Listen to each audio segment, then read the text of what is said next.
Or it's Videomon. Videomon is says, let's just keep the equipment set up and we'll just do the next day's show there as well. And so we're here high atop my garage, broadcasting on 11/11, show number 265. We have a sit-in. Actually, a sit-in and a buddy of a sit-in. He's got a buddy. The buddy is Romo, who we've met before at the Rare Rock place, the whatever gem thing. Speaking of people who probably like art. At least his boss does. Yeah. And Brad Wheeler. Yes, sir. Is our sit-in, who's on the couch. He has the coveted couch seat. In fact, I introduced my wife to who was with us yesterday? Dave Barnett, Kurt. Shut up! Mesa. Jesus! The dog's 11 years old, and he barks at me. He barks at everything around here. Okay, so Dave Barnett. Sorry, it was Dave Barnett. Okay. I introduced him as the couch guest to my wife, and then later on she's like, what's a couch? What does that mean? I'm like, what's a little bit elevated? Mm-hmm. It means, Romo's back there in common chair, and Brad Wheeler here on couch. Courtesy of Qualis. Thank you, Qualis. Oh, what do you Look mean? at that. Got himself a roof. Got myself a roof. I had a couple of people come out, give me a couple of quotes. Then I heard, of course, Qualis on the Dumb Zone, had them come out. They got me a shirt because, of course, I was already subscribed for the year, so I got a shirt instead of a subscription. And then they had the lowest. So they'll give you a free annual. They give you a free annual, and if you already have the free if you just get a annual, roof inspected. just get an inspection. And if you already have the annual, then you get a shirt, which is nice. And then they were the lowest quote. So they were like $1,400 less than the closest one, than the cheapest. So we got them, and then here we are today. Now, for that lower price that you paid, I'm sure there are holes in the roof everywhere. They You know only what? did a portion of the roof. No, they did a great job. And the other nice thing is Unbelievable. if you want to work with guys named Blake, Really? that's a company full of guys named Blake. Yeah. Well, I always can knew tell they were you, good guys. solid. Yeah. That's how I feel about Blake. So we would like to, the company I work for, Scenario. Always there. That roof is always there for you. I don't have you to know? worry about it. You kind of don't think about it because Right. the roof doesn't tell you all the stuff that it did. Like when it rains, the roof doesn't afterwards go, hey, are you still dry? See Yeah. what I did yesterday? Right. Like Blake is He just gets it done. And what kind of roof would tell you what they did? Let's cut off the comps there, folks. just trying to say, Blake just like our halftime show yesterday. Yeah, it was great. Like it's just done. It's there. It's solid. It's taking care of its business. That's what Qualis Roofing does. Yep. What's their website? Let's. We're just turning this into today's I think first it's live spot. QualisGC.com, I think. if I remember correctly. QualisGC.com. That's right. What's GC stand for? General contracting. Great. Oh. Okay. Yeah, that's right. The only other C word I can think of, I don't think I would use No. to describe Qualis. No. Well, I mean, that usually equates a good time. All right. It really does. Okay. Well, thanks to Qualis for bringing Yes. us Brad. Yeah, absolutely. So, Yeah, Qualis Roofing. Qualis Roofing, thanks again. So you get a roof from them. They take care of things with the insurance company, and then they gift you a sit-in.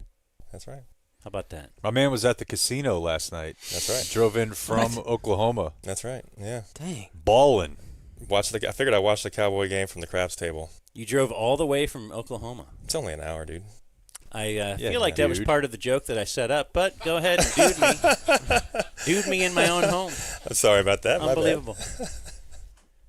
All right. But yes, we're big fans of the sit-in. So my company would actually like to sponsor same thing. So if you hang on till the end, till closing remarks, we'll offer a similar thing. So if anyone signs on for a Scenario customer, we'll pay for a sit-in as well. Wait, just paint it forward. All the fast forwards Yep. right now, and Pay it forward. people listening, like I don't want to hear what they said about the Cowboy game. Hopefully nobody gets stabbed in the stomach like Haley Joel Osment at the end of the movie Pay It Forward. Hopefully not. Interesting. We should review that movie. As I recollect it, the whole thing is about him. I can't remember if he gets sick or he's poor. Something's not going well. And he rallies the whole town to do kind things to someone else. Kind of like getting booed, except you do nice stuff for people and you pay it forward. And everybody's inspired by him. And then he gets shivved at school in the guts. It's the last scene. So what's the message then? That Probably you that should not don't pay pay it it forward? forward. Yeah, I don't know. I mean, it's very biblical in the sense of like it's not always going to pay off for you in this life. Haley Joel Osment. Is he the one that got AIDS? Yes, Damn, he's been through a lot, man. he really has. Then he created some VR company in Silicon Valley. He did have a good run there. Yeah. This guy kind of looks like he'd work as just like in a house, Silicon Valley style. Sure. Go on. Like he's coding and like knows Yeah. a lot about computers, but also has a bong. That's how he looks, anyways. Right. He may not, though. I'm sorry. No, you're That's 100% kind of a on. compliment. You got it. I was gonna say he didn't really recoil, so I don't know why I apologized. Weekend But, check. well, first of all, I just wanted to follow up on the watching party, too. It was great. Kurt from Mesa Mexican Cuisine, the place that has the 9/11 memorial in front of it in Grapevine. I enjoyed some mesa this morning Yeah, for I was- lunch one. I was about to say it's really good heated up too. I feel like Blake will be eating that for the next couple weeks. I seeing made- what he took home. It's I good made stuff. 7 containers, Good. so I've got lunch and dinner for the next 3 days. Yeah, no, that was just a good time. It was actually a lot of fun. If you want to go back and watch it, the halftime show is fun. I think we're playing that on our live stream break today to just to tease that. And, boy, I thought I had some other things to say about the game, but I can't recall. Or just about the stream. Dave Barnett was great. Yeah. Oh, I did want to highlight him. You know, we never really met Dave Barnett. One of us. He's One great. of us. I love that guy. I'd love Yeah. to get him back up here, maybe for a stream, maybe just hanging out on the show, Sure. commenting on the news. Great dude. Yeah. So, yeah. Thanks to Dave Barnett for coming out here as well. All right, yes.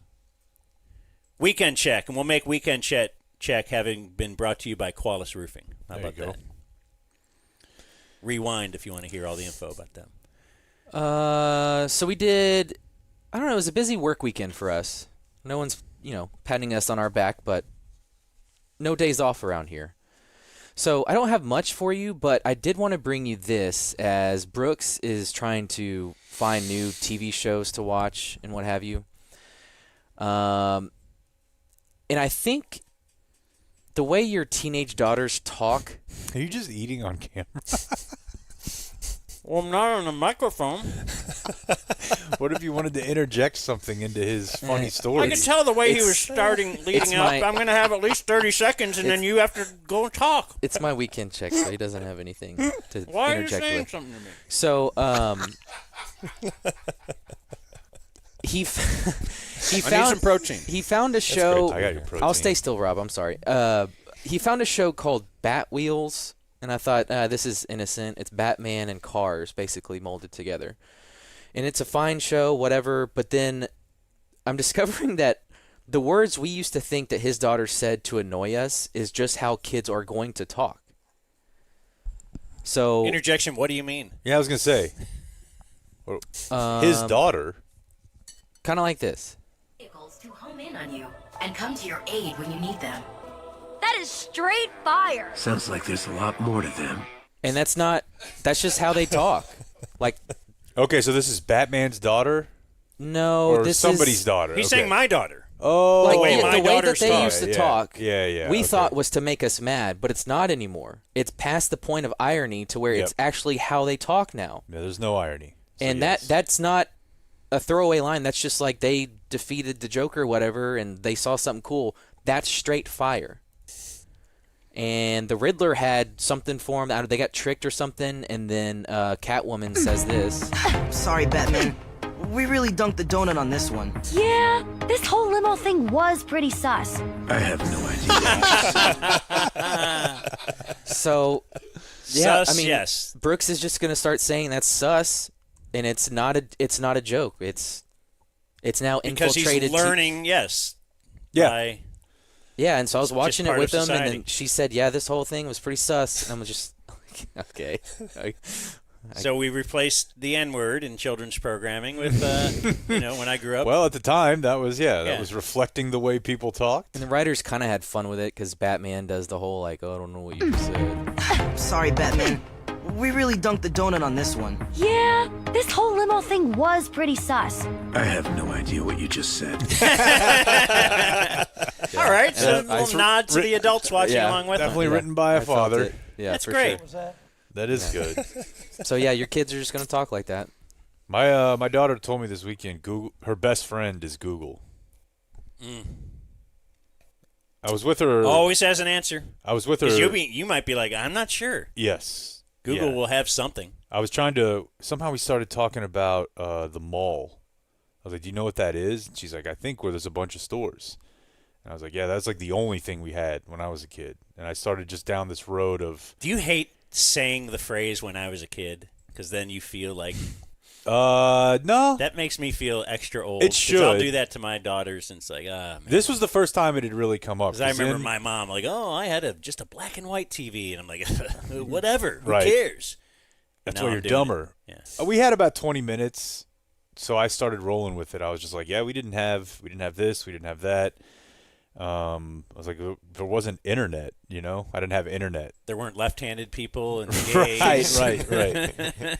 I can tell you what they would have called you a witch, given Yeah. everything you got going on, sis. But and I was like, "Yeah, we didn't have internet," and she's like, "What do you mean?"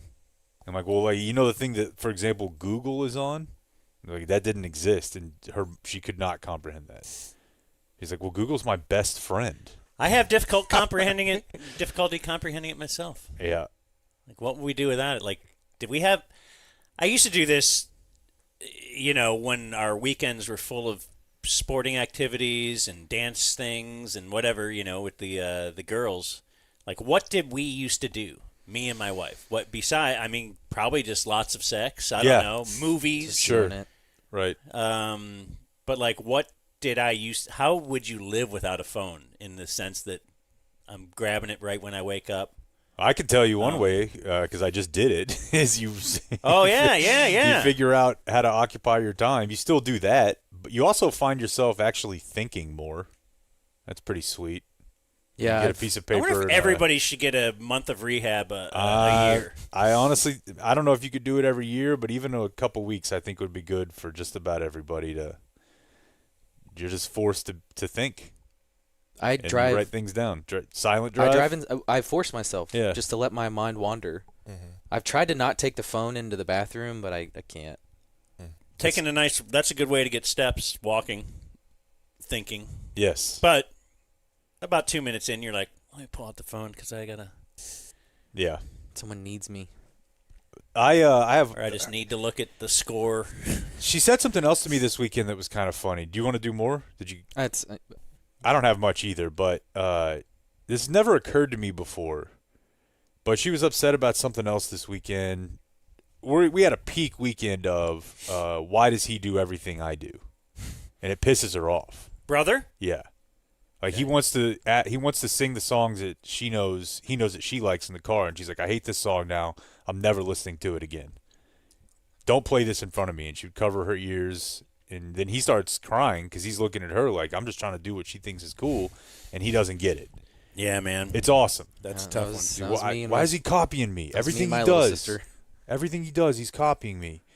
And so she was pissed off about something. She went to her room. I went in there. I'm the smooth over guy. And after she said the first thing she was pissed off about, the second thing, again, had never occurred to me before. She's like, the second thing I'm upset about is everything that I like doesn't really exist, and everything that he likes does. And I said, well, what do you mean? And she's like, mermaids, fairies, magic princesses. None of that is real. And I'm like, well, what about him? And she was like, trash cans, tractors, football. Oh my gosh. She's like, all of those things are real. And That's I'm like, cool for her to put that together. no I was like, damn. doubt, dude. I was scrambling. I was like, the cat walked by. I was like, you love the cat? I was like, right, and I'm here. You love me? I was like, we got donuts this morning. She's You like, love donuts? But it kind of did hit me of like, Yeah. for the female child, the things that they're typically like, hey, why don't you be into these things that are all fantastical? That she was like, that's not real. And she's kind of right. Other than that, my weekend check, I I had 2 burgers. Nice, man. I think I'm from? entering my burger phase.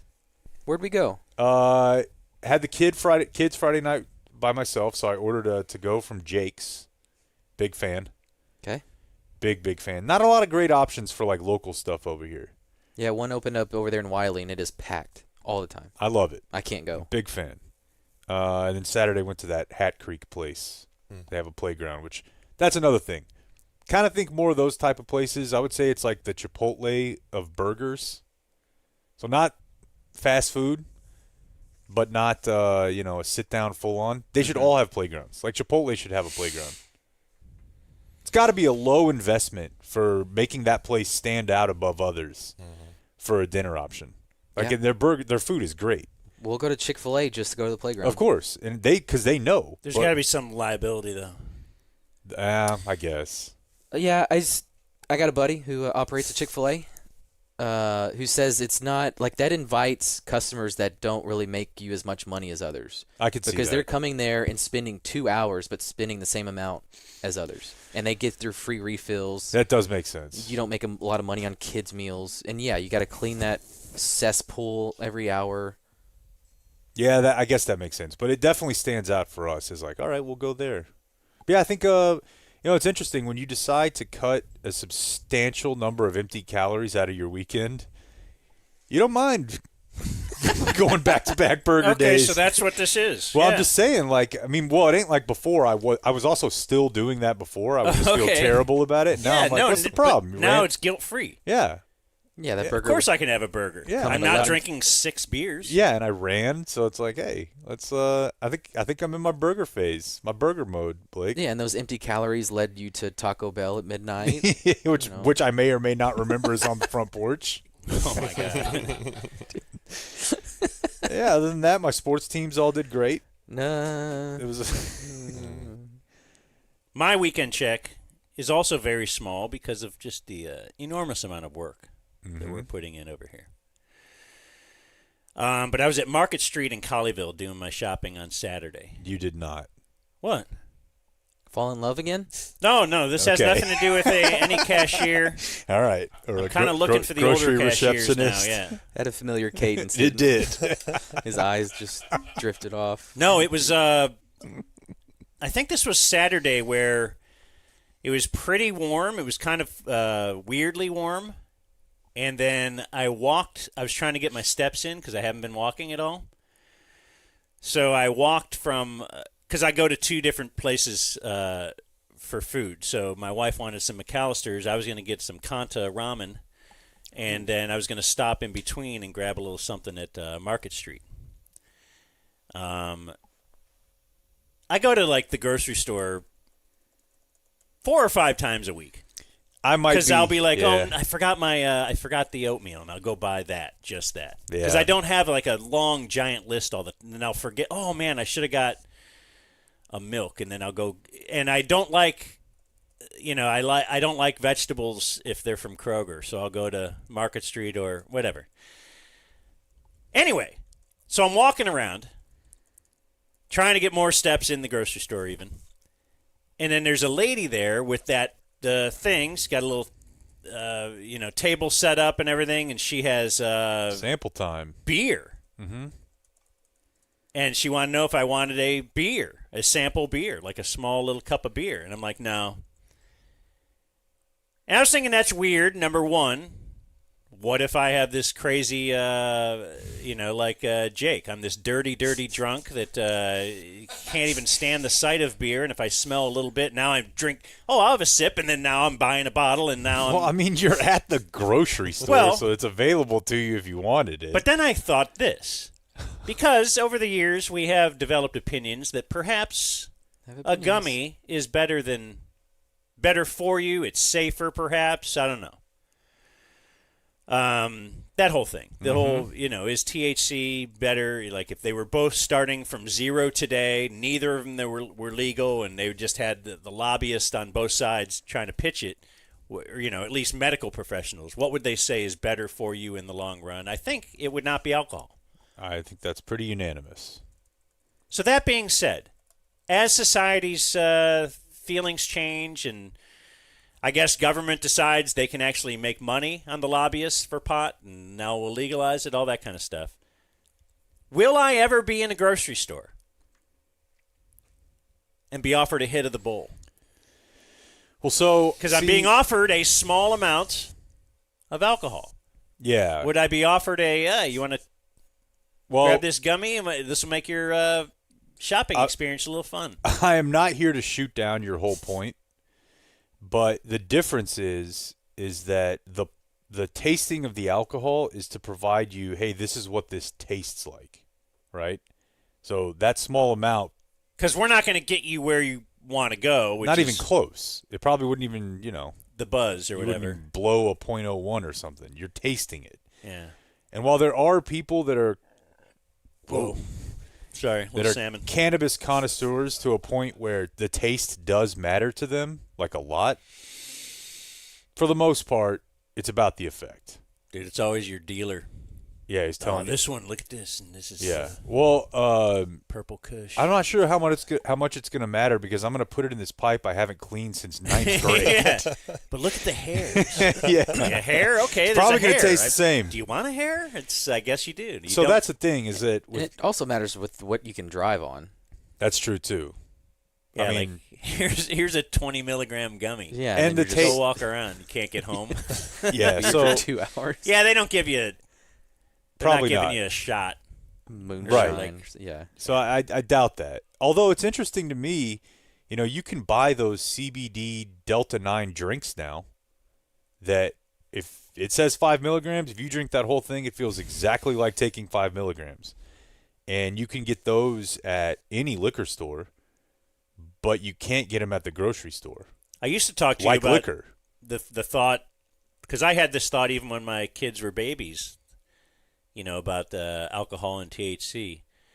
And just the rite of passage for anybody is like sharing a beer with their dad or something like that, having a beer. Like, is in the future, would it be smoking a joint with your dad or? I think that's kind of already happening. That's a lot more common than 100%. Yeah, I mean, I obviously knew guys growing up that we would smoke with their dad. Well, or those like were in my weird. 20s. It was weird. They were hippies. Yeah. But I do think it's becoming a little more common now. But it is still different because the effect is different. Yeah. Like, I've been hammered in front of my family, and I've seen them imbibe quite a bit, and I don't think I would ever want to be stoned in front of them. Were there 20-somethings in the 80s just getting into cocaine thinking, come here, son. In the future, yeah, will I... Until they decided, people started like dying from doing cocaine, and they discovered, maybe it's not great to use cocaine. Anyways, indeed. Yeah, should we do jump into sports and stuff? Why not? Do we sponsor this? Oh, how about Elite Rides DFW? Oh, yeah. I like that. Man, I'm jealous of you all Friday. I don't know if we're getting an Elite Rides we're gonna this do it Friday, soon. but we got to schedule an Elite Rides DFW.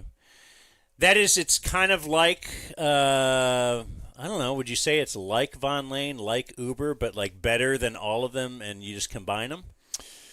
Yeah, sure. We took Premier transportation solution. So, yeah, they've got a decked-out SUV. They got a Tesla. They got the Sprinter van. We've heard from a number of listeners who have used them and had nothing but good things to say. 10 of 10 would recommend, will use again. Call them at 844-RIDE-DFW.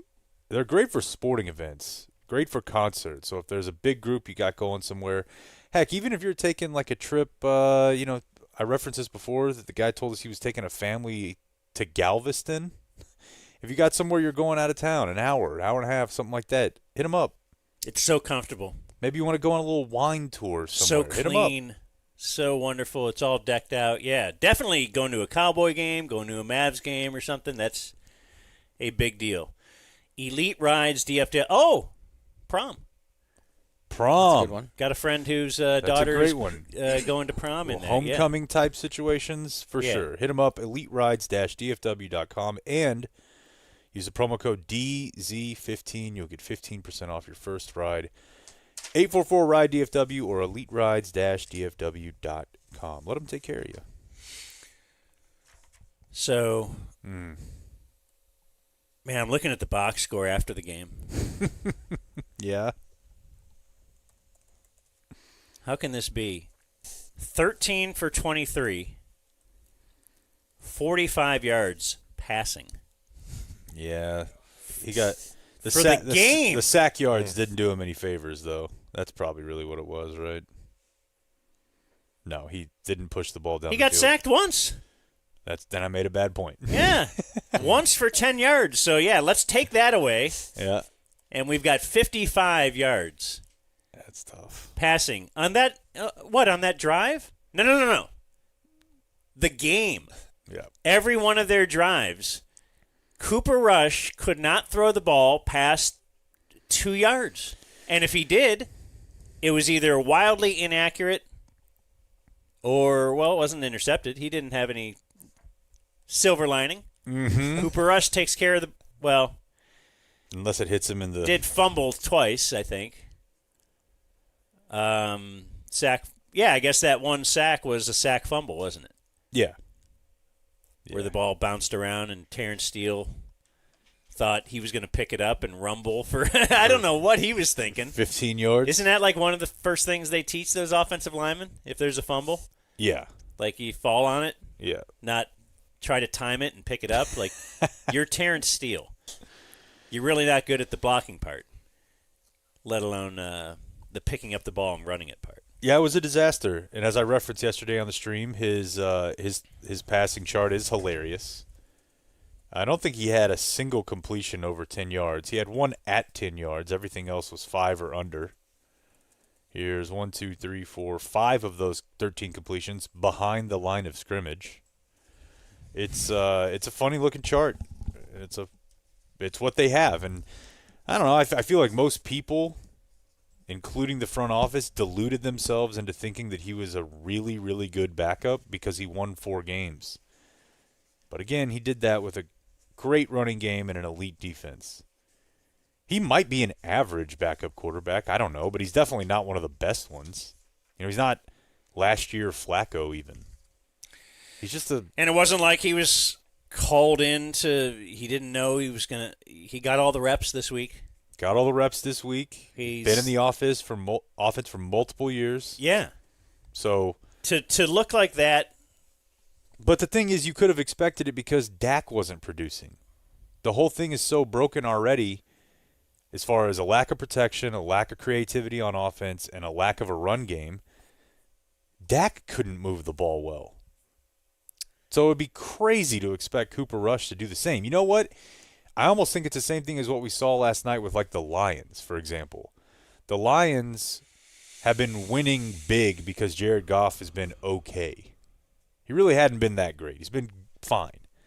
But when Jared Goff plays terrible, the Lions might only beat you barely. Mm-hmm. The Cowboys have a chance at playing competitively if Dak has an insanely good game.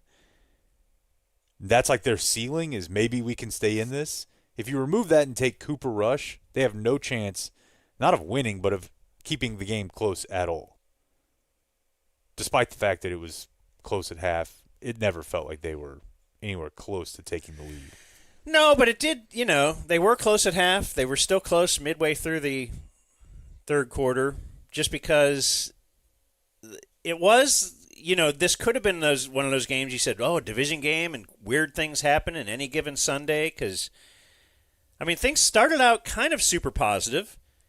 But, Micah's back and, all of a sudden they're pressuring Hurts. They're sacking him. 5 sacks in the first half of Jalen Hurts, which is huge.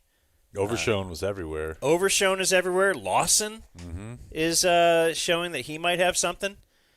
The Diggs pick. But so they had Overshown big sack, made it 3rd and 33, so they get the ball back. And then that's where Cooper Rush fumbled on the snap that hit him in the chest. He actually has it, in his hands on the ground, but he has it ripped away. Like he couldn't hold on, so that gives Philly the ball at the 17. And then, they it's score immediately. almost a given that they're going to score. On the tush push. The next drive out, I remember you yelling about this, like, what is he doing, Turpin, taking the kickoff out from like 8 yards deep in the end zone? But he got it out to the 41, and you're like, okay, here we go. Then the offense, of course. But then, Trayvon Diggs, awesome interception in the end zone. I suppose that's a little fool's gold, too, if you're trying to get excited about something, but they had driven down the field very easily to get to the end zone, and then you have it takes that unbelievable play. It was great.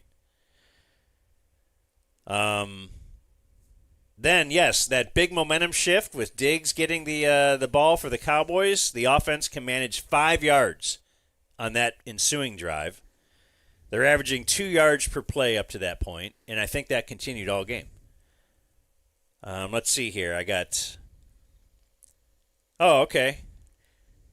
How did the Cowboys get the ball down to 1st and goal from the 7 with 3.5 minutes left in the second quarter? So it's only 7-3. They could score and take the lead. And what do? Zeke. Let's bring in Zeke. You want to mix in some audio as we're talking? Because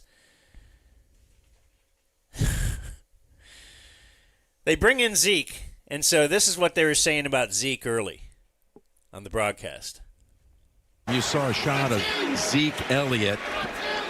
Zeke Elliott was suspended last week for the game in Atlanta. He came back this week, talked to Coach McCarthy about it, and said all things are good. And he had his best week of practice he's had. I love that. Oh, yeah. Love that. The best week all year of practice. Boy, I love it when they get beat, and then McCarthy and Dak are like, man, practice was crappy this week. That's why we played terrible. And then everybody nods. Yeah, okay. One leads to the other. That's. So I'm fired up now. Zeke. Yeah. And he had his best week of practice he's had, and he expects he's going to be a big part of the Cowboys' success today, if they have any on the ground. Yeah, he's still. And then here's Romo with the company line. Has a great, unique skill set. And what does that mean? What does an elite skill set mean? Like, does Kareem Abdul-Jabbar still have an elite skill set? He has the skill set. He just can't do any of the skills anymore. Has a great, unique skill set, and I expected him to come in on these types of situations. Short yardage, red zone. He has that knack for getting that extra foot yard. Does he? Foot yard. That is the whole thing it's ridiculous. The bill of goods we've been sold about him. It's never been true. If it was 2 years ago, I remember looking at everybody was talking about letting him go. The short yardage is going to fall apart. His short yardage yards per attempt, and first down success was the same or lower than Pollard's that year. He just got more chances. There was nothing that he did that made you think, oh, this is definitely better than Pollard. Romo kind of tried to do Nantz dirty a little bit. I'll play this one on Zeke later because – as you can tell there, they talked to McCarthy, and McCarthy's like, hey, he's back. I'm expecting him to yeah, that was very early in the game. Yeah, this is a little bit later when Zeke had, I think, his longest run, which was maybe like an 8-yarder. Thank you, Trace. There's Elliott. Trace. Tumbling up ahead. Yeah, they don't go TW or T-dub. Trace. Thank you, Trace. There's Elliott. Tumbling up ahead. He's going to set up a 3rd and 3. Picked up 8 on that one. Well, you did predict that he would have a big game today. That was a good sign right there, getting him back in phase and having an opportunity here. But yeah, it was Mike McCarthy. Zeke was going to come back, and the tone for his absence last week. I love them. Nantz like, don't put that shit on me, man. Did not predict that. Was that a Cooper Rush? Here we go. Yes, yeah, we do have that. His absence last week. That's pretty meager, but Here we go makes me mad. Yeah, it does. But hold on, I love that, though. We do that to each other. What? It's like, well, I mean, you said, dude. You said Kyrie would take over in that Thunder series. I thought, where are you? Nah, it was more McCarthy. Yeah, I love that bit. But yes, Cooper Rush's Here We Go it's not very inspiring at all. Yeah, so somehow, let's see. Oh, okay. Yeah, He fumbled. I'm trying to tell you that the first half wasn't. You thought they could still win this game somehow, but you had to keep getting crazy plays Zeke fumbles, and now Hurts fumbles. Micah back, sack, fumble, first and goal again. Let's go. All right, let's not make the same mistake we did. Wait, they brought Zeke back in to give him the next carry, and we all predicted it here on the stream because they're like, got to show him, got to get back up there. Like, that was so ridiculous to bring him back in, so he runs for nothing. And then now you have... Well, the next play was he picked up 3, so it's 2nd and 3 from the 3, and this is the Sun play. Where CeeDee Lamb loses the ball in the sun. Now let's talk sun. Okay. I know we've got audio to go with it and everything, but quite a bit. CeeDee, the point you made during the stream yesterday, you're like, it was a joke, but it was, hey, it is home field advantage in a sense. You know it's going to be there. You have dealt with this before. And what that means to me is, I have played here so many times. I've dealt with this problem so many times. I know now how to work around it. I will not call a play that calls for a receiver to get the ball right there in the sun. I have a lot of plays. Some of them have the ball being thrown right there. I mean, I could do a running play. I could do this. I got a million things. Let's not do that one. Now, I know there's options on every play, but still. Well, the I would point say, is, but if you think about it, though, Ferguson and Lamb were both in the sun. You know how we were like, who's he throwing that ball to? Ferguson thought it was to him at first. So both the receivers Alligator pulled his arms back. So at minimum, what you want to do is use the sun as like a decoy space for the route and at least have somebody coming back across it on the other side of it, right? You can't have your high-low. But was his thing, I'm throwing to CeeDee no matter what? I'm Cooper Rush, so I don't really... Probably, and that's an indictment of their other receivers, of the play calling, whatever. But yeah, you know what? I was writing notes during the game too.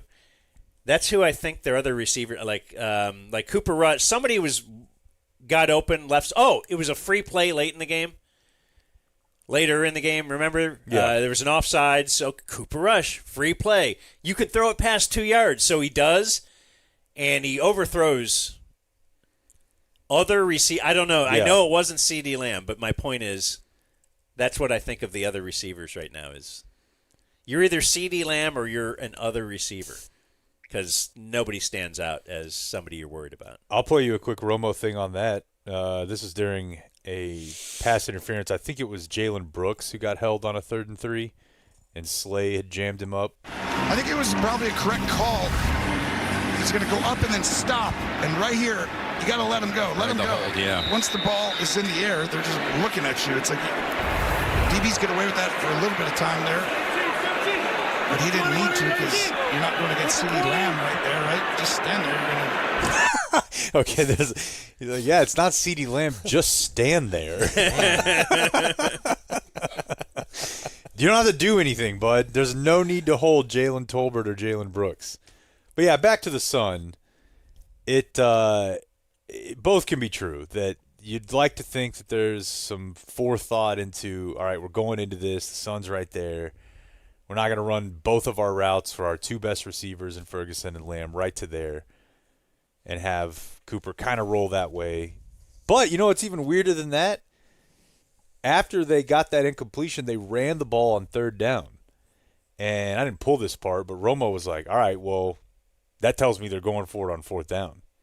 Because they attempted a run play there, and no sooner than he was done with that sentence, Brandon Aubrey was out on the field tracing his steps. He's like, I guess you're going to make it 7-6 here? Yeah. From the 4? Yeah. So, yeah, they because they're like, well, got to the 6 and turned it over, and then got the ball back at the 6 and got to the 3. Do you want to hear Jerry on the Sun or no?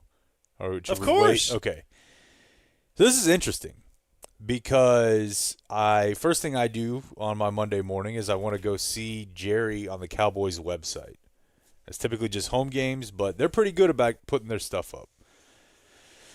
So this one was a little bit different because the video is about 13 minutes long, but it kind of changes settings a little bit about halfway through. The first 6 or 7, there's one camera angle, and then in the middle of it, there's a clear cut. And he starts talking again. Kind of in the same area of the stadium, bowels, I suppose, but it's different.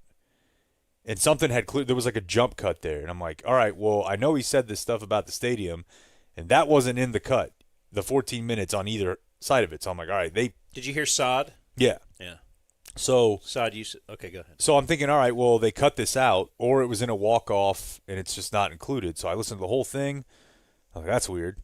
So I hit up our friends, Sod and John Machota from the One Star podcast. But Sod was saying on his podcast that, because I listened to it like late last night.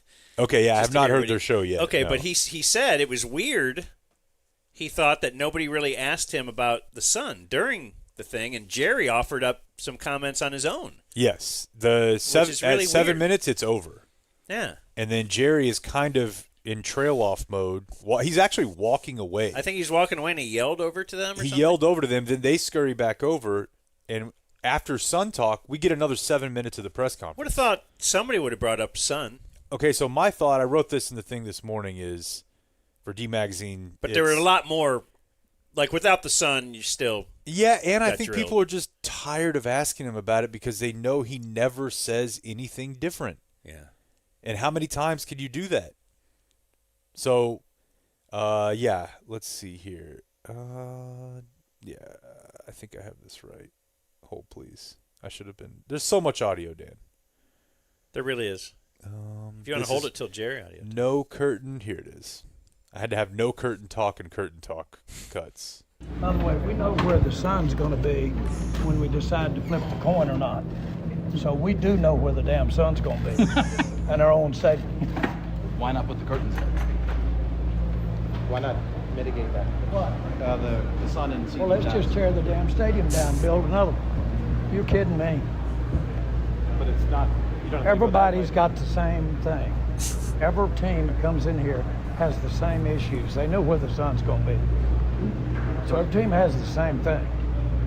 So is it more on Mike not understanding where the sun is and not? I'm saying the world knows where the sun is. All right, so dude, he's pissed at McCarthy. That was a good follow-up there. Yeah, I don't know who did that. Yeah, he definitely is. I'm not saying that, but the world. So is it more on Mike not understanding where the sun is and not? I'm saying the world knows where the sun is. We get to know that almost a year in advance. So someone asked me about the sun, and what about the sun? Where's the moon? But we're fine, but everybody plays in the sun out here. Where's the moon? Why is nobody talking about the moon? Where's the moon in this whole equation? Has anybody seen Ursa Major? Dude, these constellations. He's pissed at McCarthy.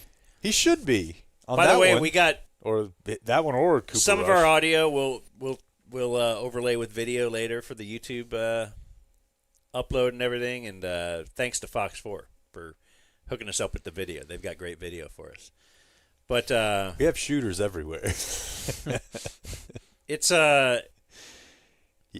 the damn sun, dude. He's mad at McCarthy though. That's why he offered that up. He's like, nobody ever asked me. I'm going to bring this up because I don't want to hear about this. McCarthy knew when we did the coin flip. We knew, like when he was calling plays, he was basically read between the lines there. Yeah. He was saying what we just said.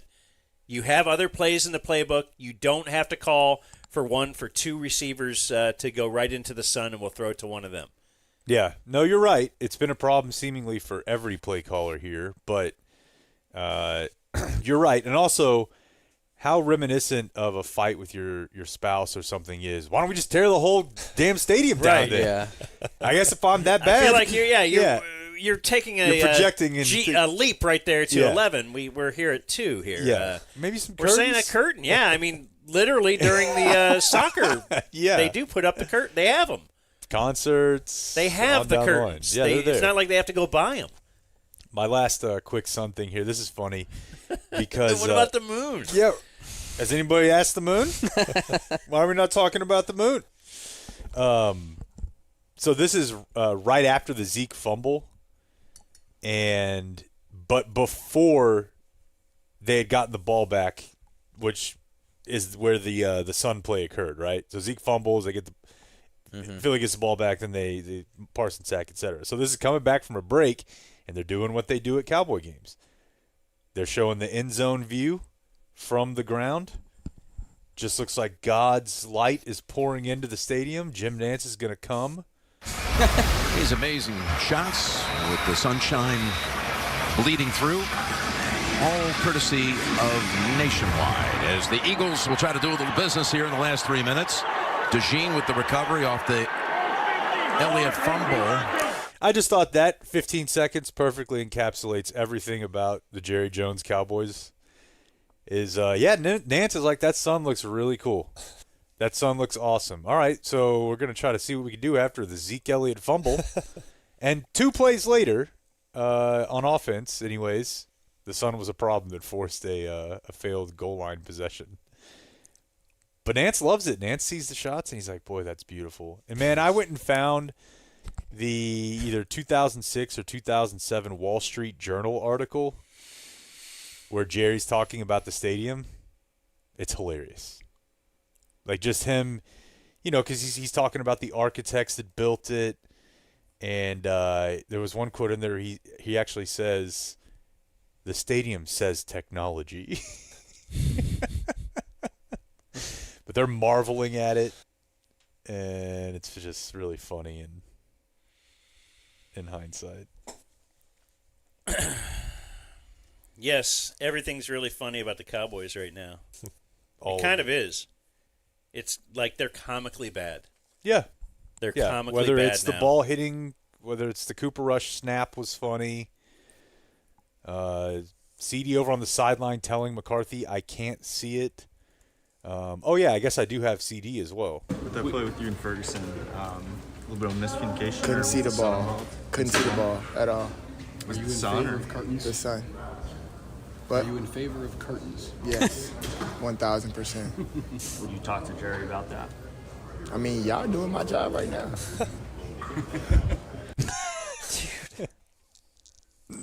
We got dissension. And he got paid. We got more so of that whatever. coming. Yeah. Right? Why not? We got problems in the room. Things are not going well.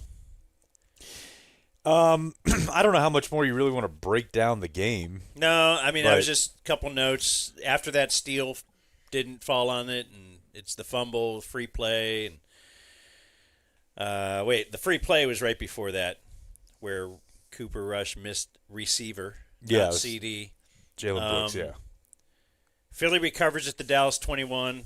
What's the score at that point? Still 20. Well, we're at 28-6. It was over for sure. Yeah. But we got a shot of the owner's suite. Without Jerry. Mm-hmm. Like he couldn't even bear to be there. I don't recall them ever showing that if he's not there. Yeah, because there's just this empty, it's like Aaron Rodgers' seat at the on The Bachelor. At the table. Like it's empty. Now a low-level scout was standing there. It was yeah, I think I've seen him before. Spalding. Yeah, that's right. Somehow got in there. That's right. Yeah, I mean, I'm sure there's plenty of times where he's not at his seat, but they just don't show it. This time they wanted to make a point with a little TV flair. Dude, they couldn't even get garbage time stats because I had written down they had 45 yards after 3 quarters. They ended up with 49 yards passing. Oh my God. Well, it was time for Trey Lance at that point. Mm-hmm. Should we get into that now? Because that's part of the comedy here, man. Yeah. I mean, just from the origin of getting Trey Lance, the 4th-round pick, he was the number 3 overall pick, and he can't beat out Cooper Rush for the backup. They've given him every opportunity to do so. So he can't even get in as the backup. Like every preseason game, they're giving him everything. Like, please show us something. Anything. I think it really makes me wonder about Mike Shanahan. And okay, but here's the thing about that, Kyle. Kyle, sorry. So they made a mistake, the 49ers. Kyle Shanahan, John Lynch, they made a mistake. They gave up a lot to go get him. But pretty quickly they realized they had made a mistake because he got hurt pretty quickly in his first year. He got hurt pretty quickly in his second year. And they liked what they had seen from Purdy, even in camp. So Purdy takes over for him and plays really well. So he was in first, got hurt, and then Purdy came in? Yes. Yeah, he broke his ankle in He had week 1 or something like that. No, there's no doubt his injuries have been a problem with his growth, but he had a shot to replace Jimmy. That's why they let Jimmy go. So they already knew Purdy's pretty good. The rest of the league hasn't seen what we really know about Trey Lance. Right. But hold on. They've only seen him in a game or two. Here's the other thing. Not only were they willing to admit that this guy is not our starter, they were willing to admit this guy is not a backup because they brought in Darnold to be their backup quarterback last year. Yeah, because you could have had a cheap Yes. backup for 4 years. He was your QB3 last year. He was not active for most games. So they knew that's, and weren't we wondering this aloud when? Yeah, and I mean Darnold is. They acquired him. Darnold's okay, right? I mean, I think you see yesterday that everybody that's been saying the Vikings are kind of paper tigers, maybe right. They're fine, but he's not a world beater. But still, he's a bad starter, good backup. Darnold. Trey Lance clearly was not that. So they're looking at it as you're definitely not the replacement for Jimmy. Purdy immediately leapfrogged you, despite being picked 256, or whatever the number is. We're going to bring in Darnold because we don't trust you to be the backup, and there's no way we're picking up your fifth-year option. Let's get on the phone. So the Cowboys, they give a fourth-round pick for what is the point of this? He was never going to be Dak in waiting.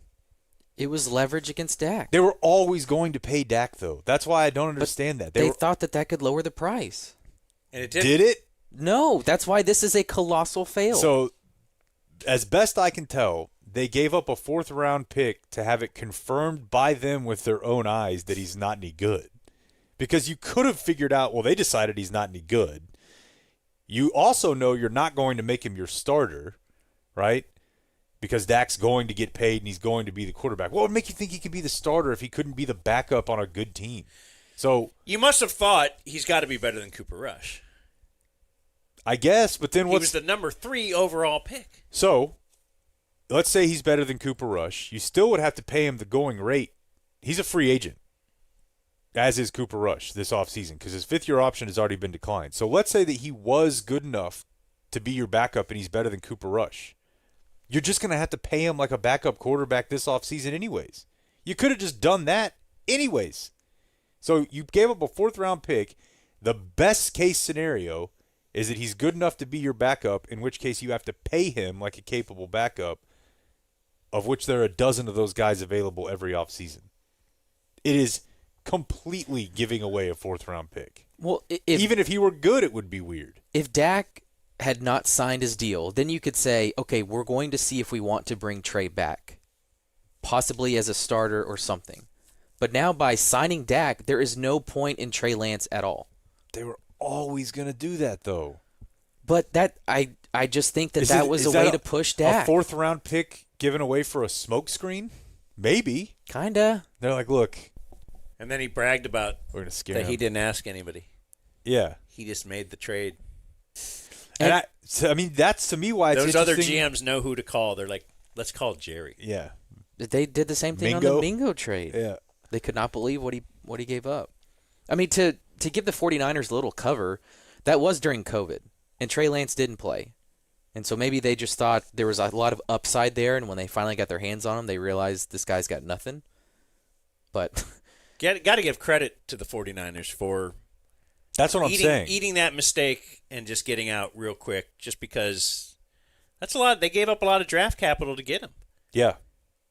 And it's embarrassing. And on paper, to admit that, and they were like, yeah, whatever, we just want him out. On paper, it made sense from watching the little bit of Trey Lance I saw in college. I'm like, this guy's going to be an animal in Shanahan's scheme. I get it. You're like, all right, just imagine like how Brock Purdy is now, but a little more athletic.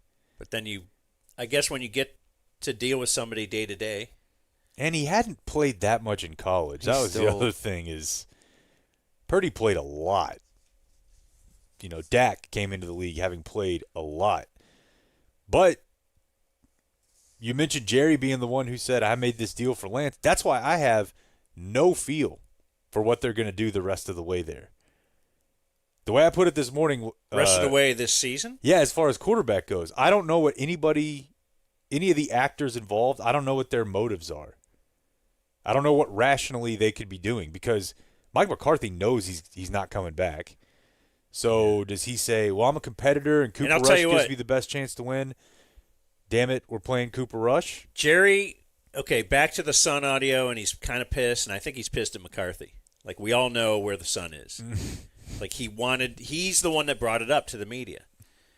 So he was thinking about it. He's mad, and he knows that people, probably in his inner circle are even asking, what about that Sun, man?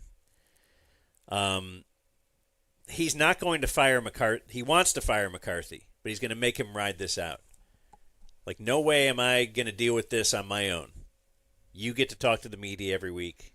You get to call plays. You get to add losses to your resume for when you're looking for a job this offseason.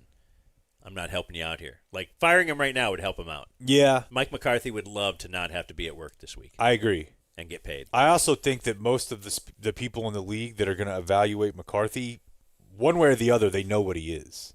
Right. They'll work this in, yeah. They know They'll say, like, look, you're working for Jerry. We see what that team is. No running game, no offensive line, Cooper Rush and Trey Lance. Now, he'll get another job. Maybe McCarthy looks at it and is like, you know what, screw it. I want to see if I can make this Trey Lance thing work. Just as a competitor, I'm an offensive guy. I got 8 games with this dude. Let's figure it out. You might as well. Let's see what we can do. It's going to be more exciting. I can promise you that. Then Cooper Rush, you really know what you got there.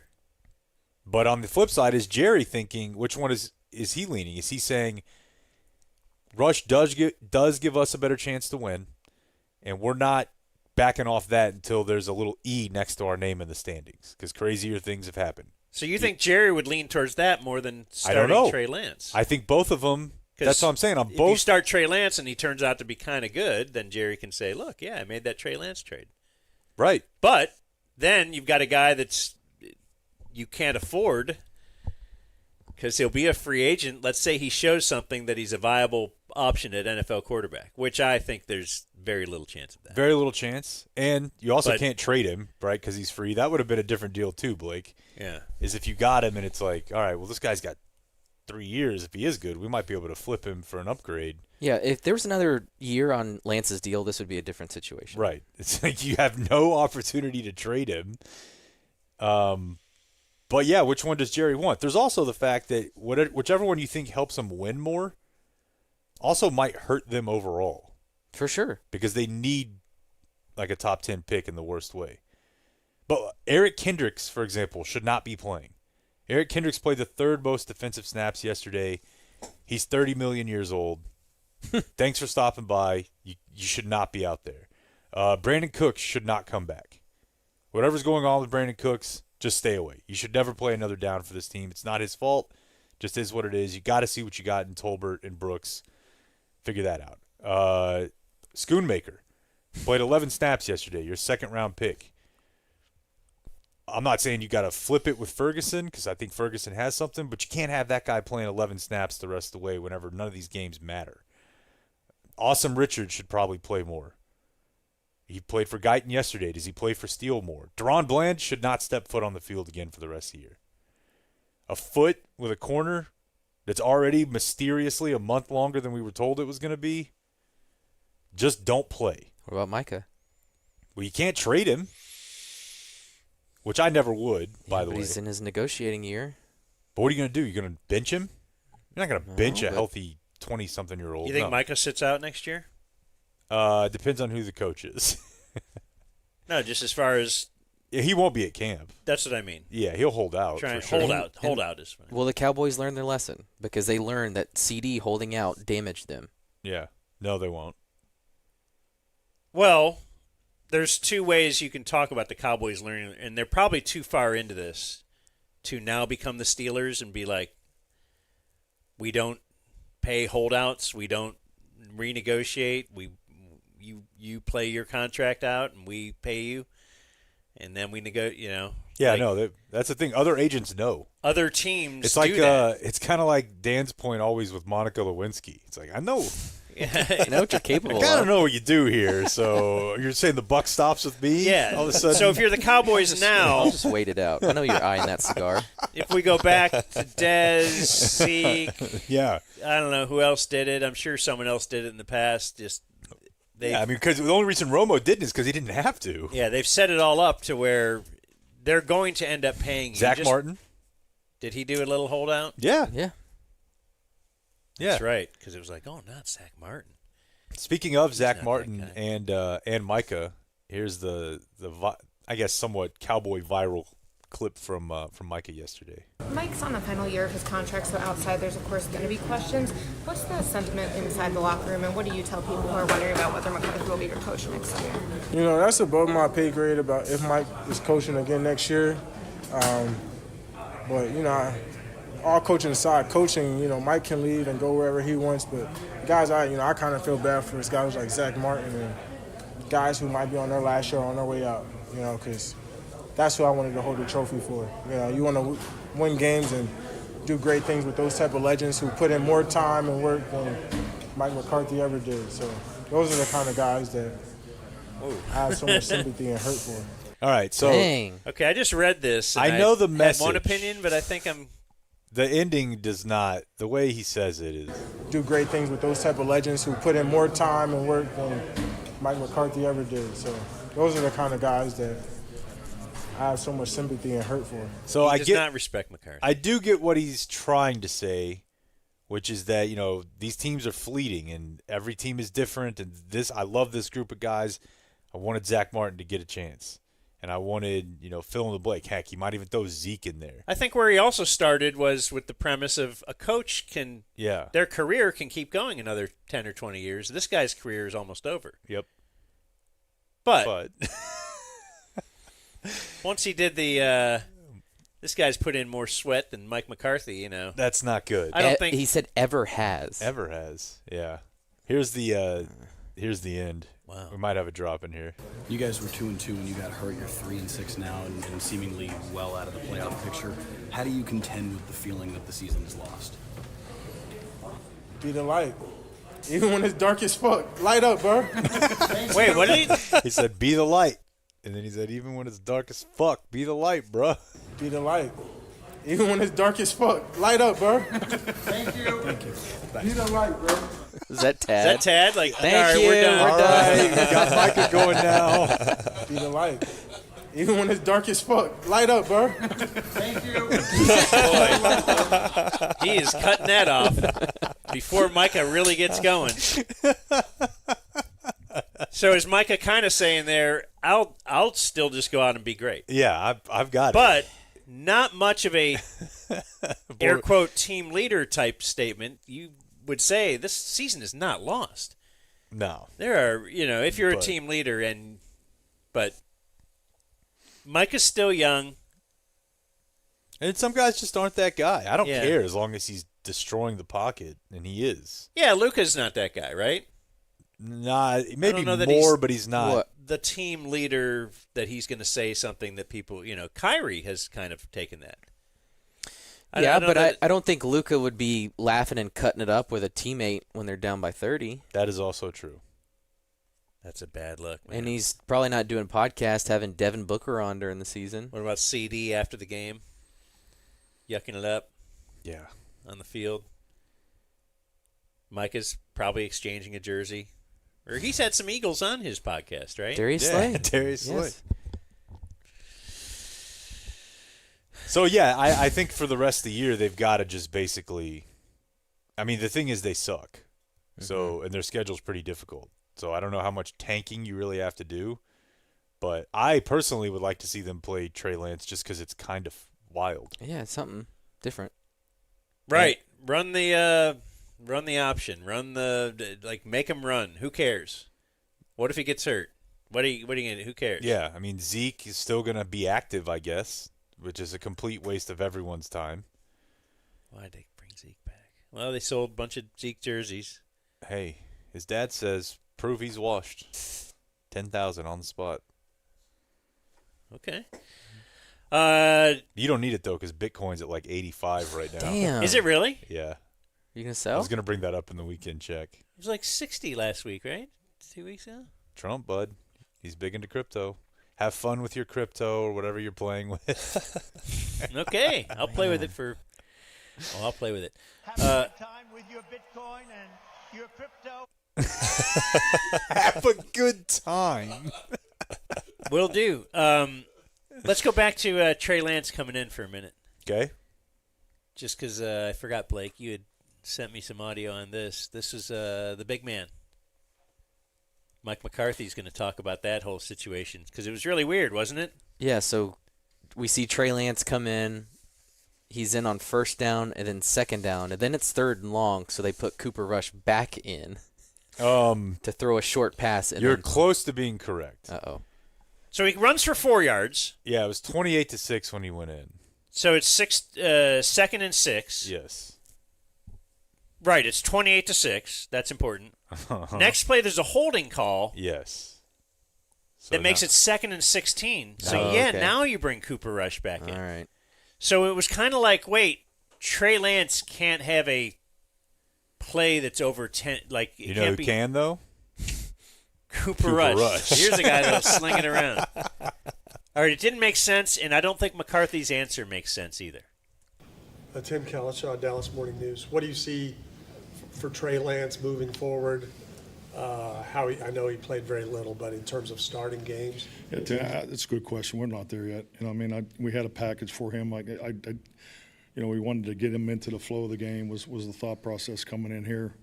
And then to get him in when we did. And then I took him out on the third down. Just sorry. Mm-hmm. To get him in when we did. And then I took him out on the third down. I just believe in reps. I mean, there's that third down segment there. Not that he couldn't run the plays. I didn't want to put him in there, something that he hadn't had a lot of reps in. So I'll put Cooper back in for that play after that. For third down we had the fumble, the turnover there. Yeah. But it's something we'll obviously discuss tomorrow.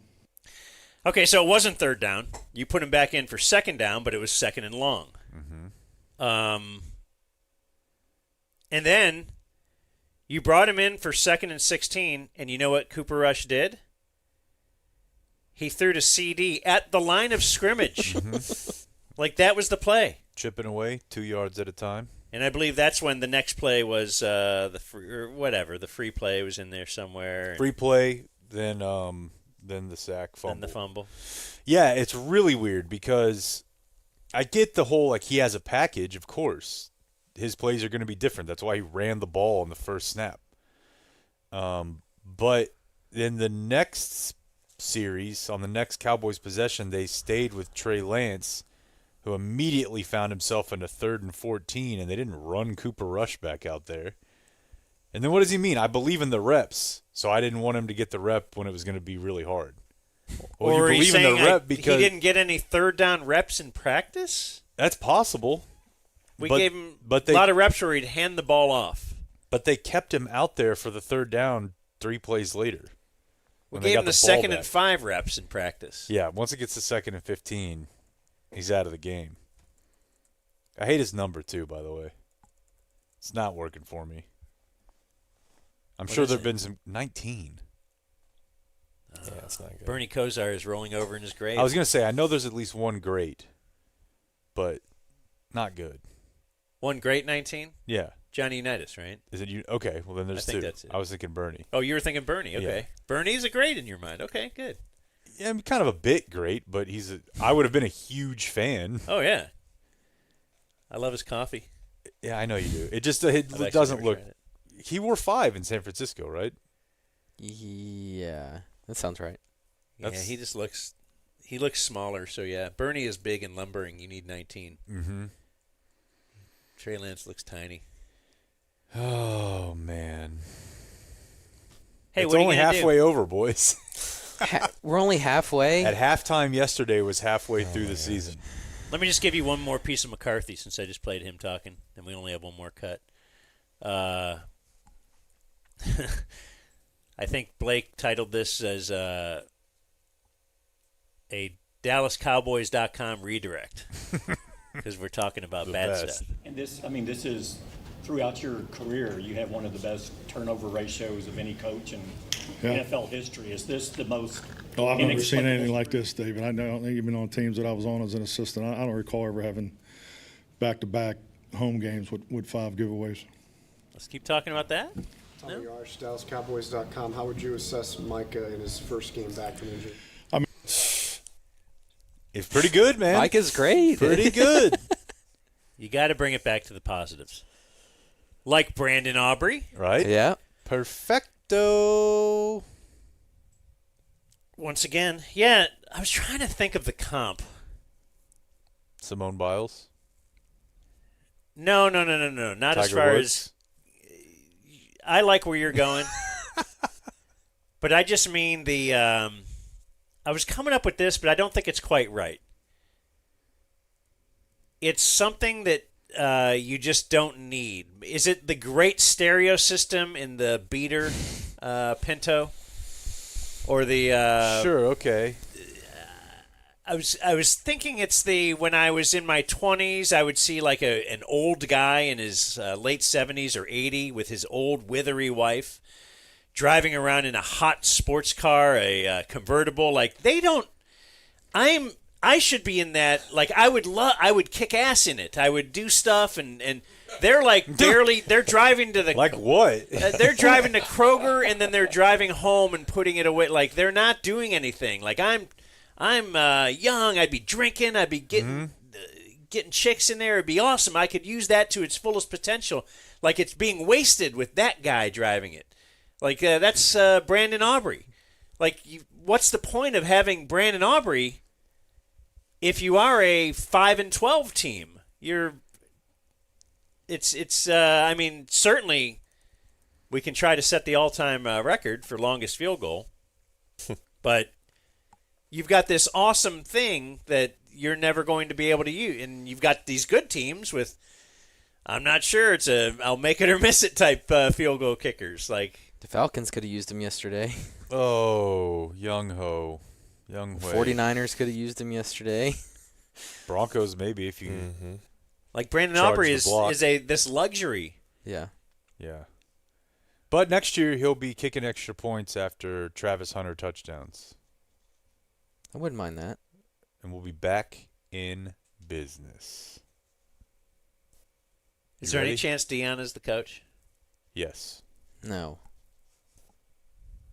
Ooh, point counterpoint. I do have a new name for you guys. He's gonna select an established head coach. Probably. Mike LaFleur. Got a bad rap. Mike LaFleur, not Matt LaFleur. No, but who's Mike LaFleur? The exact same guy. He was an offensive intern for the Browns in 2014. Is he Matt LaFleur's brother? Yeah. He was a Falcons offensive assistant in 2015 and 16. He was a 49ers pass game coordinator. Where's he now? The Rams offensive coordinator. Now he did I like what you've said so far. He did have a brief dalliance as the OC of the Jets in 21 and 22. It's the only time he's full-time called plays, but he was also dealing with Zach Wilson. Okay. That team was very bad. Okay. We got That's a name that you want, not a name that you actually think they'd get. No, I swear to God. Because Ben Johnson, obviously a hot name. That I think we have audio of this from the old days, bad radio days. I think I got to pull this up here to confirm. The Cowboys played the Titans in 2018. I believe it was the game that either made Jubb proclaim he would get the Mohawk. I think so. They got beat, and that's the year they made the Amari trade. The Sunday Night Football, Amari's first game. It was his first game? Yeah, he caught a touchdown. Did they win? No. Okay. That year, because I was doing a lot of in-depth Cowboys stuff at that time, watching the Titans, I was obsessed with Matt LaFleur, who was a coordinator for 1 year for them, after being the coordinator for the Rams for 1 year in which he did not call plays, because McVay's always going to do that. He's been the coached the Packers since then. Let's just keep the nepotism thing. You know the Joneses love that. Your brother was around. You're a Shanahan guy. You're kind of hot. Is he kind of hot, too? He's kind of hot. He's not as hot as his brother. I know what that's like. like. So he might not look like enough of a football coach for Jerry. That's also very possible, whereas Mike Vrabel does. Yeah. But Jerry wants offense and slinging it around a little bit. We need that excitement. Right. I don't know if Vrabel exudes that. Blake, I don't know what the timer was, what we were going for here, but we made it this far without him mentioning Belichick. I think that it's important. Like, well, I have an Belichick app that goes off, and it's like over. 30 days, 60 days. Like, you need to be reminded and rewarded on your progress. I haven't even thought about adding Homelander as the head coach. Before we go to break, let's just mention Sean Kernan over there at DallasFinancialPlanner.net. He will help you plan those finances. Help me with my money, Sean Kernan. Like, yeah, if you've saved money in a 401k or IRA or 403b, I don't even know what that is, and you want to have more money and you want to not lose all your money, Sean can help you. He can help you with investments, retirement planning, overall tax efficiency, life insurance, long-term care insurance, avoiding putting all your money into a Cowboys will go 5-0 to start the season as an investment. Yikes. So he's great. He's great to work with. We're working with him too a little bit, me and the wife. And he wants you to know that he says if you happen to do my ad read today, don't make a huge deal about me being a veteran on Veterans Day. Yeah, I mean, you know. He said, I'm not really a hero no matter how much paperwork I told my soldiers to do. But he did get a high-quality free education at West Point and a guaranteed job upon graduation. Just, hashtag sacrifice, hashtag patriotism. So, yeah, support a veteran. Sean Kernan at DallasFinancialPlanner.net. West Point, eh? Let's take a break on the stream, and then we'll be back. The Dumb Zone.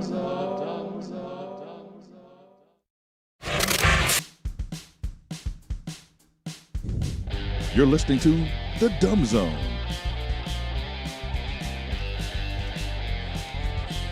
Yeah, remember, go to dumbzone.com if you'd like to check out. That's where all the promo codes are and stuff. Didn't you order something this week off there, Jake? I ordered some Lucy's recently. Yeah. A couple sleeves. Everybody forgets the promo codes, so we're like, oh, what if we put it all in one place? So we did, yes. Our website is dumbzone.com. Dumbzone.com. No puppet. Dumbzonemerch.com.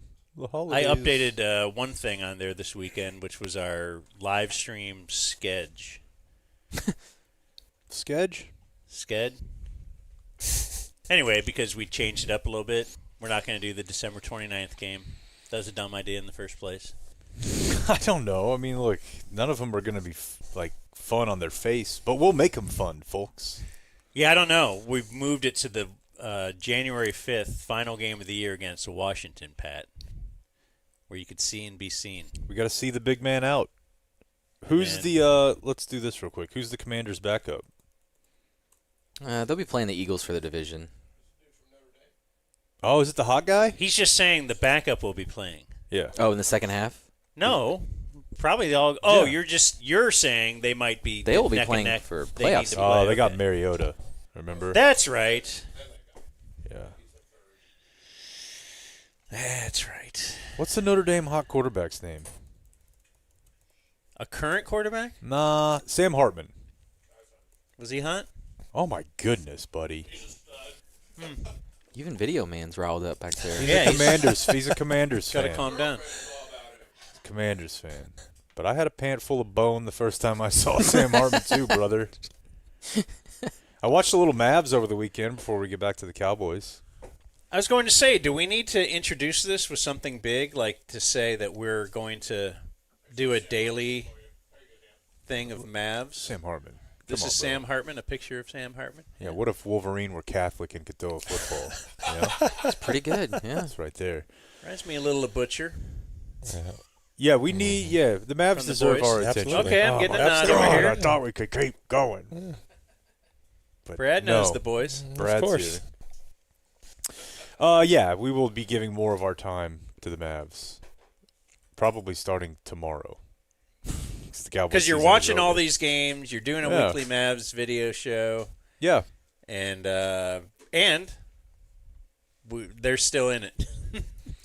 They are still in it. Now it's not looking great right now. The You've had last a rough stretch. It was a rough weekend. And it was against two good teams. The Suns have a great record. I think it's a little bit of fool's gold because they're winning every close game and they're playing almost every game a close game. And last year they were the worst close game team in the league. However, they're probably closer to really good than really bad because they do have two generational scorers. And they also have a real point guard now. They have given up on we'll just see if Bradley Beal and Devin Booker can Who's be their point guards. guard? Tyus Jones. Okay. And he runs their team. Runs it quite well. And then last night, it's Denver. Denver had a couple of wonky losses already this year, but they're still very good. I didn't see any of this, but I did see a lot of backlash online about Luka at the very end. Yeah, the two worst possessions that they've played all season both happened at the end of the game. What specifically did you see? His shot when they were up 2?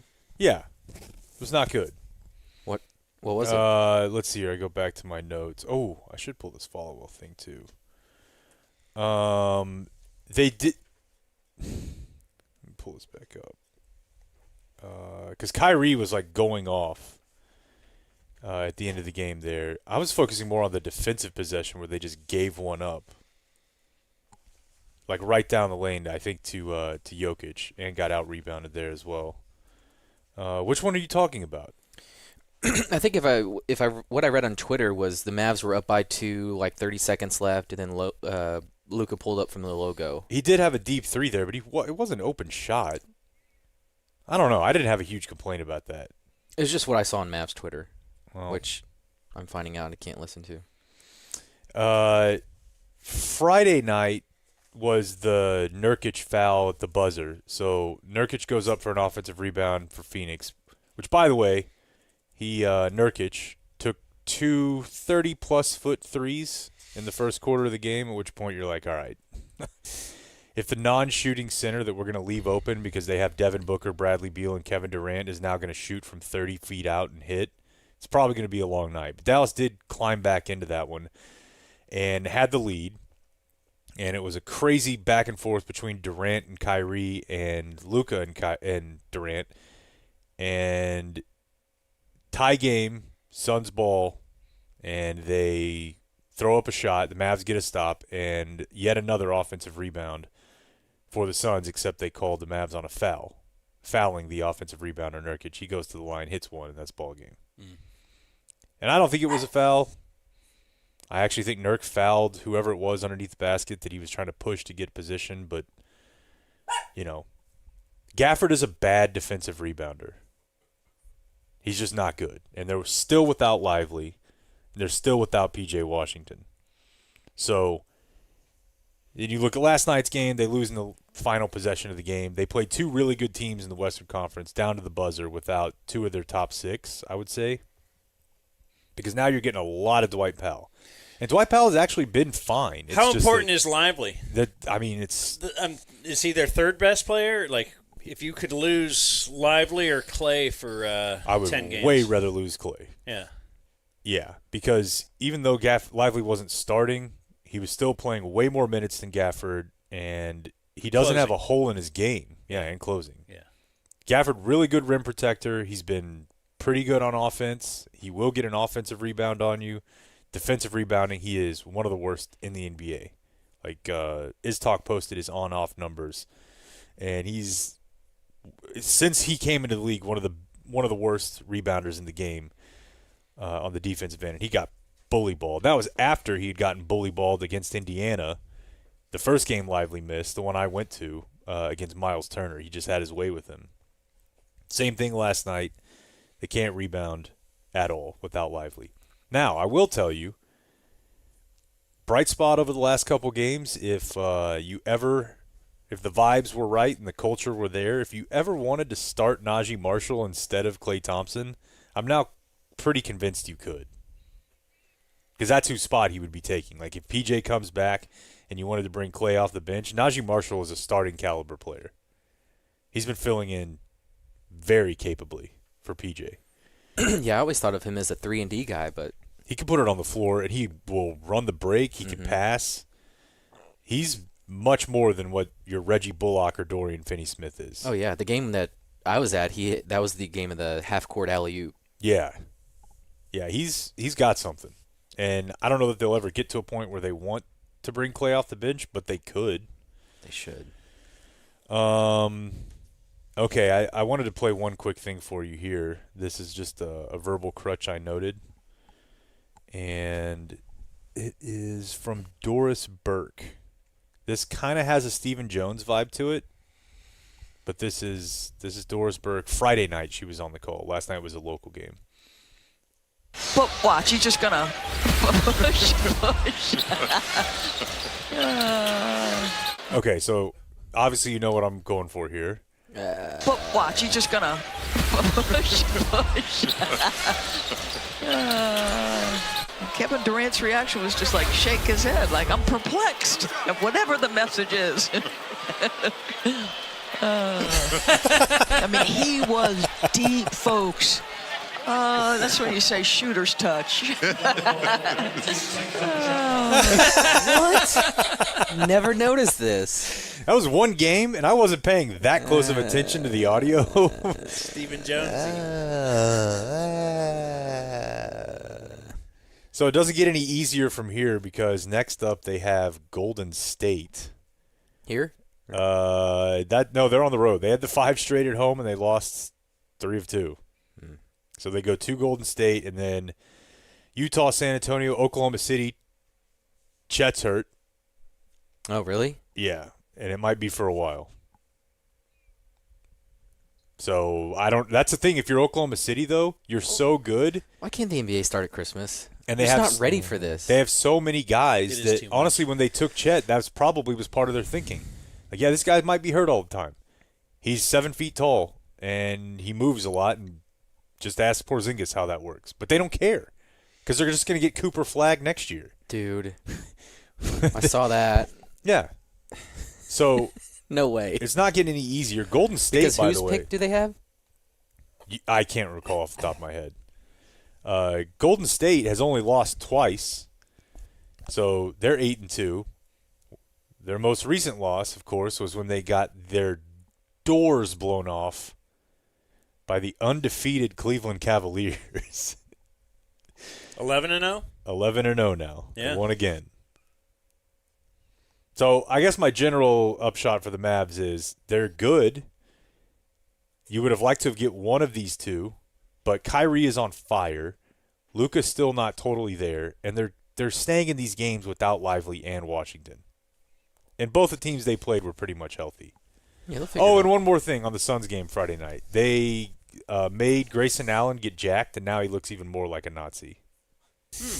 Made him get jacked. I guess they told him he was going to play the 3, and now he looks like if Ted Cruz got on steroids. And we see this happen all the time. He led the league in three-point shooting last year at like 41% on a pretty decent volume, and he can't shoot anymore. Really? At least not this year. Muscled up Grayson Allen has a busted look from outside. But, you used to hear this about guys, right? You would even hear it sometimes before Tiger about golfers. Or I think the one you reference all the time, Dan, is baseball players. Like, oh, you don't want them lifting weights. Right. Well, Grayson Allen bulked up to a showing up at a rally degree, and his jump shot went with it. So anyways, there's Jake's jumper. Okay. Okay. We need a name for a daily basketball segment. And that's all I got thus far. All right, that's fine. Okay. Want to go cowboy audio here? Yeah. There's a lot. There's a lot. There's a lot. Game audio. It's a Romo game, so we're streaming. So we have to go back and watch this game. And I think it was worth it. Yes. I need some Tony Romo in my life. I need the guys who have worked together for... What are we on now? Are we on like year 7 or something of Nantz and Romo? Yeah. No chemistry. None at all. Somehow not friends at all. They I don't know how they could be this far into this and still just not have any idea of what each other are going to do. That means they never will. So let's start with I want to end with this one. There's a lot of good stuff. Let's I guess we can just go back and forth. But Sure. We could start at the start where Romo is going to make an early joke.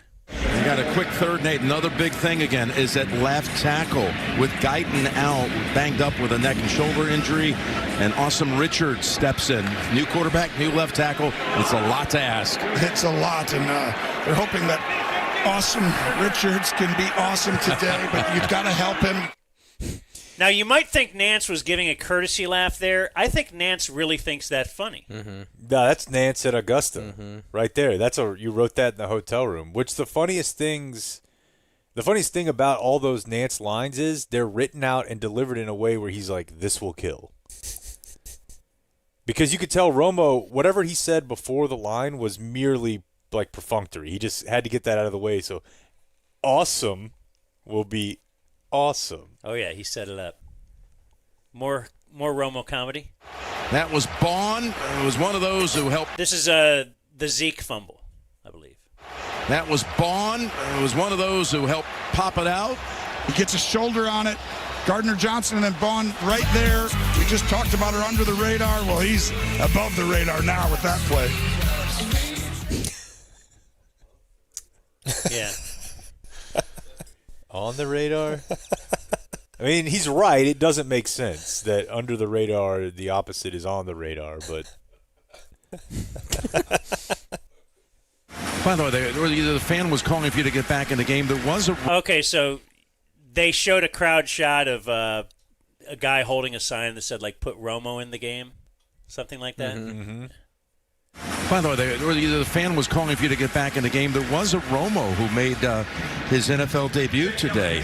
The kicker for the Vikings winning down in Jacksonville, John Parker Romo, kicked 4 field goals for the Vikings in their victory. So big day for Romo on the football field. He's my new favorite player. Yeah, no. Just I've been following his career since he was a little kid. No relation. Slash since you told me earlier today. Elliott, good. Yeah, hilarious. Hilarious. There's more Romo. Former Cowboy quarterback and offensive coordinator going against him. Calls on Saquon for no gain. I'm going to give him a lot of credit. Talking about Kellen Moore. You know, he got hit a little bit when he left. They needed to run the ball more, right? They needed to run the ball more. And, you know, he had top 5 offenses a lot when he was in Dallas. And, you know, Tigers don't normally change their stripes often, but zebras, whatever you want to go with it. You're right.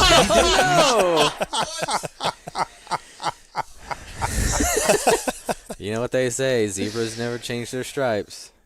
You know, Tigers don't normally change their stripes often, but zebras, whatever you want to go with it. You're right. But he did, and But he did. Let's see. What a dork. More. Okay, now let's go to Nantz. Nantz has bits. Let me do one Romo one real quick. Oh, okay? I'm sorry. Bad. I should have paid better attention. I got a little bit of Romo here. This is, a guy was... Because I'm going to end with a Romo and Nantz not having any chemistry. But. He's been in the booth for a while, but he was still a quarterback in this era. His knowledge is very relevant. He's an expert. That's why he's there. Well, your job right now on 3rd and medium, there's 3rd and 1 to 3 we call short, 4 to 7 is medium, 8+ long, 3rd and long. So this is 3rd and medium. You've got to watch out for CeeDee Lamb. Okay, yeah. So I was confused where the cutoff was for each one. Very 3rd and important. 15 isn't short? Or medium. A+, what could they call it? I bring you guys inside the huddle a little bit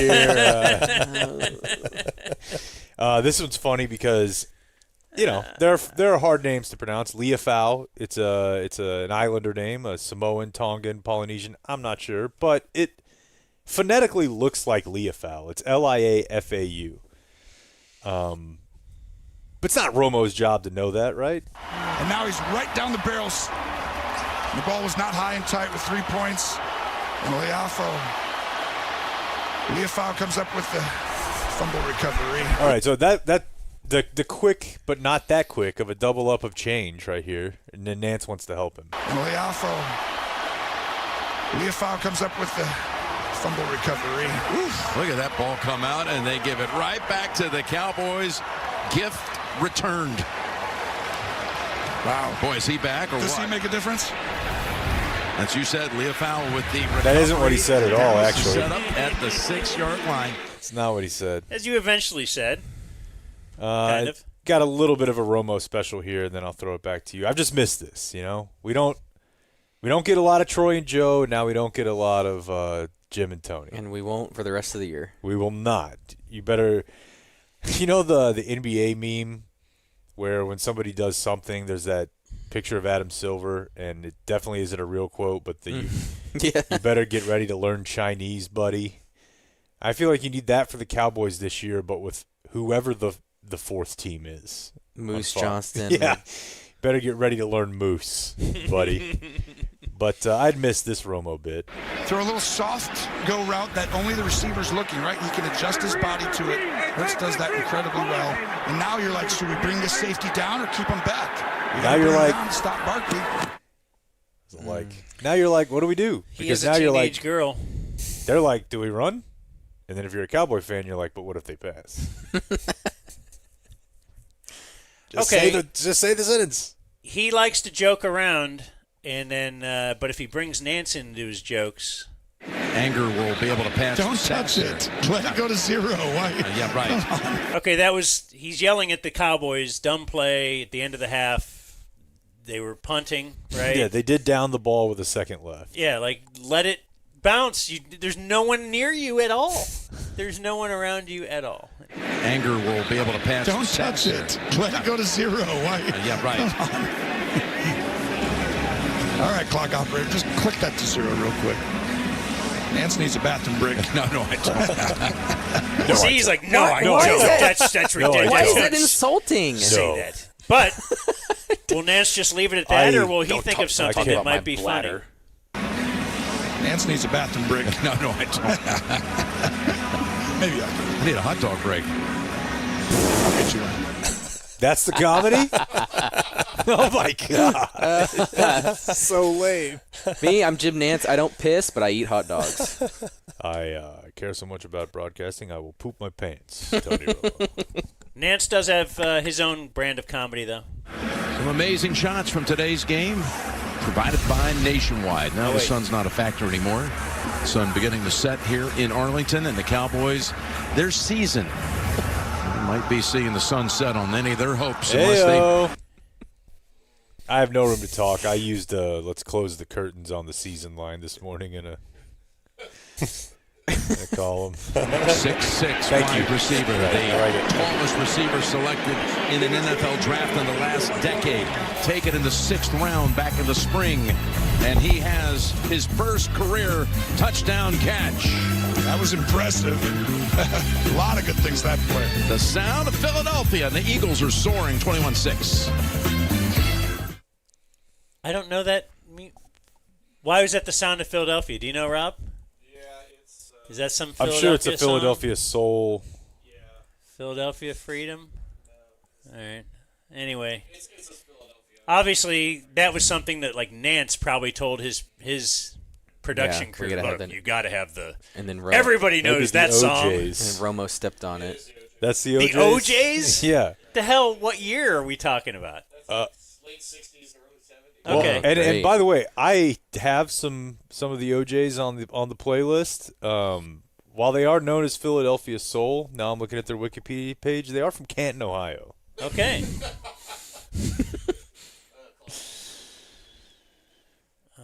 Let's see here. Oh, wait, I missed this one. Cocktail party Nance. Mm-hmm. He eats so much small food, I bet. Did I play this one, Blake? The Romo going back in smothered? This guy loves hors d'oeuvres. No. Okay, this is regarding that sign, right? Yes.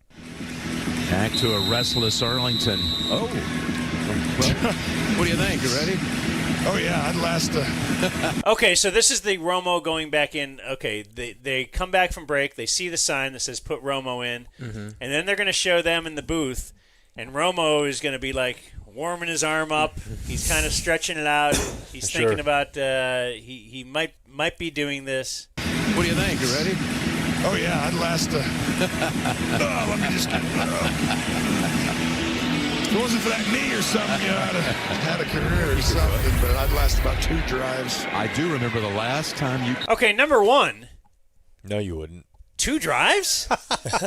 Is he lasting 2 drives? He hasn't played in 7 years. No. And his knee was never the issue. It was his back, and he broke a collarbone. I have a feeling that he's trying to do like Comedy, a comedy. like 'cause that's what everybody the guy always that didn't says. make the league. Yeah, If Uncle only Rico my knee. style. Yeah. If it wasn't for that knee or something, you know, I'd have had a career or something, but I'd last about 2 drives. I do remember the last time you played was a Week 17 game. You were injured that year, 2017, at Philadelphia, and you were 7 for 7. At the end of the game, their starters were still in there. Your last pass of your career was a touchdown pass to Terrence Williams. So you're still, to me, you're still on that streak against Philadelphia. It's just 7 years apart. Exactly. So go in. Yeah. Actually, as Trey Lance is going to go. Well, here's the Trey Tony's Lance time. standing by. Everyone gets their opportunities. I had mine. We all have ours. And now it's Trey Lance's turn right here. And this is an important moment for you, really. You can grab this. Looking to throw, and he is completely smothered. You know what? Everyone's got a chance. This right here is Trey Lance's. He's smothered. All right. Nance has cool references. He references the OJs from 1968. Cowboy lineman, football follies, and maybe Philadelphia has it. Oh, my goodness. The Keystone Cops just broke out here on the field, and the Cowboys have yet another low light. Football follies. The bad news bears. And right there. What? That says it all. So Blake not familiar with the Keystone Cops? I'm like old, and I don't really know what the Keystone I only Cops know is. it because it gets referenced in low light packages where somebody, can't recover a fumble or. Here's another reference I really don't understand at all, but it's when. Okay, so first of all, Cooper Rush and Trey Lance are both standing on the sideline with their helmet on. Now, Cooper Rush had been being Cooper Rush throughout the game, so you knew if Trey Lance has his helmet on, that means it's time for him to go in the game. Now, we didn't realize at home that actually McCarthy has this grand plan for Cooper Rush to go in if it gets into second and third and long. Yeah, like long, and long is 8 and more. Right, Yeah. 8+, medium, more of a 4 to 7 yards. Anyway, here's another cool reference by Jim Nantz that I don't really get. I think Cooper's coming out. But I do want to see Lance. I do. I really feel like it's going to be Cooper. I think it is going to be Cooper. No, it's not. No, they tricked you. Oh, my goodness. Here you go. The crowd's got a little clapping coming. That was like the old to tell the truth, kind of like the double fake pump. And who's going to stand up? It's going to be Trey Lance. What's happening? Let's look that up. I have zero idea what he's like. I've at least heard of Keystone Cops. I don't even know where the reference was because he said like 5 different things. The double pump and the. Yeah, no. To me, it's like Charlie Chaplin and it's just. Oh, and right back out. It's just a little package they had for Trey because Cooper returns. You see Ajama right there does a great job splitting the defense, and they get called for a hold, and you see the interior of this defense really dominating. But they have packages for him. That's what they're showing here. They're not just going to him, and they had that set up this week. I think it was a little late. I didn't try that earlier in the game, but they say some great gifts come in tiny packages. Not that time. 2nd and 16. What?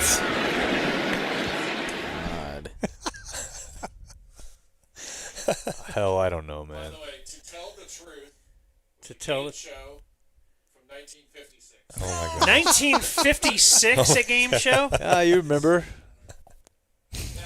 This just sounds funny when Jim Nantz says this.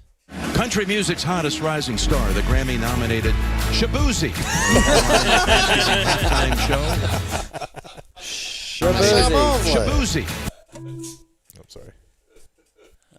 Let's see. What else can we give you? D-O-double-G is in the house. Says this is a joke. DeJean. Oh, he just lost his footing. I was going to talk about how athletic. He's so athletic. He's explosive. A guy that in high school in Iowa won the state championships in the 100-meter and the long jump. He didn't jump high there. Not that time. You don't jump high in a long jump.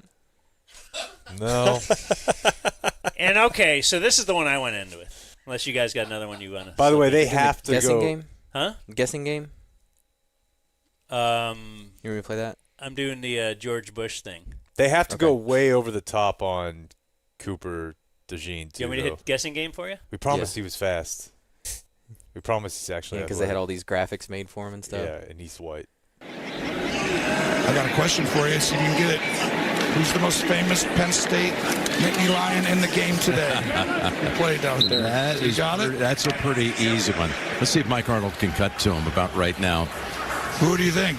Right there. Not Darius Slay, but Saquon Barkley. By the way, it's a trick question. Yeah. Where did Micah Parsons go? That was a tough one. Who has got it? They were both. Okay. We'll give them a tie. Yep. That was sneaky, right? Yeah. We're on it. Look, Mike's got it. Arnie's got it. Yeah, they're both legends, and you could say that's a tie. 2nd and 5. What's happening? What's happening? That's the fun. The mystery is you might have forgotten where Micah Parsons went to college. Gotcha. Oh, you rascal! It's that classic chemistry between Nantz and Romo. Oh my god! And Nantz doesn't answer. He's like, "Oh, let's see if the director can spot him." Yes, Saquon Barkley. Okay, so again, they're not on the same page, and Saquon will work his way into this last cut. This is where they show George Bush in the stands, okay? And then Nantz will tell you why he's there and stuff. And this is Nantz's wheelhouse.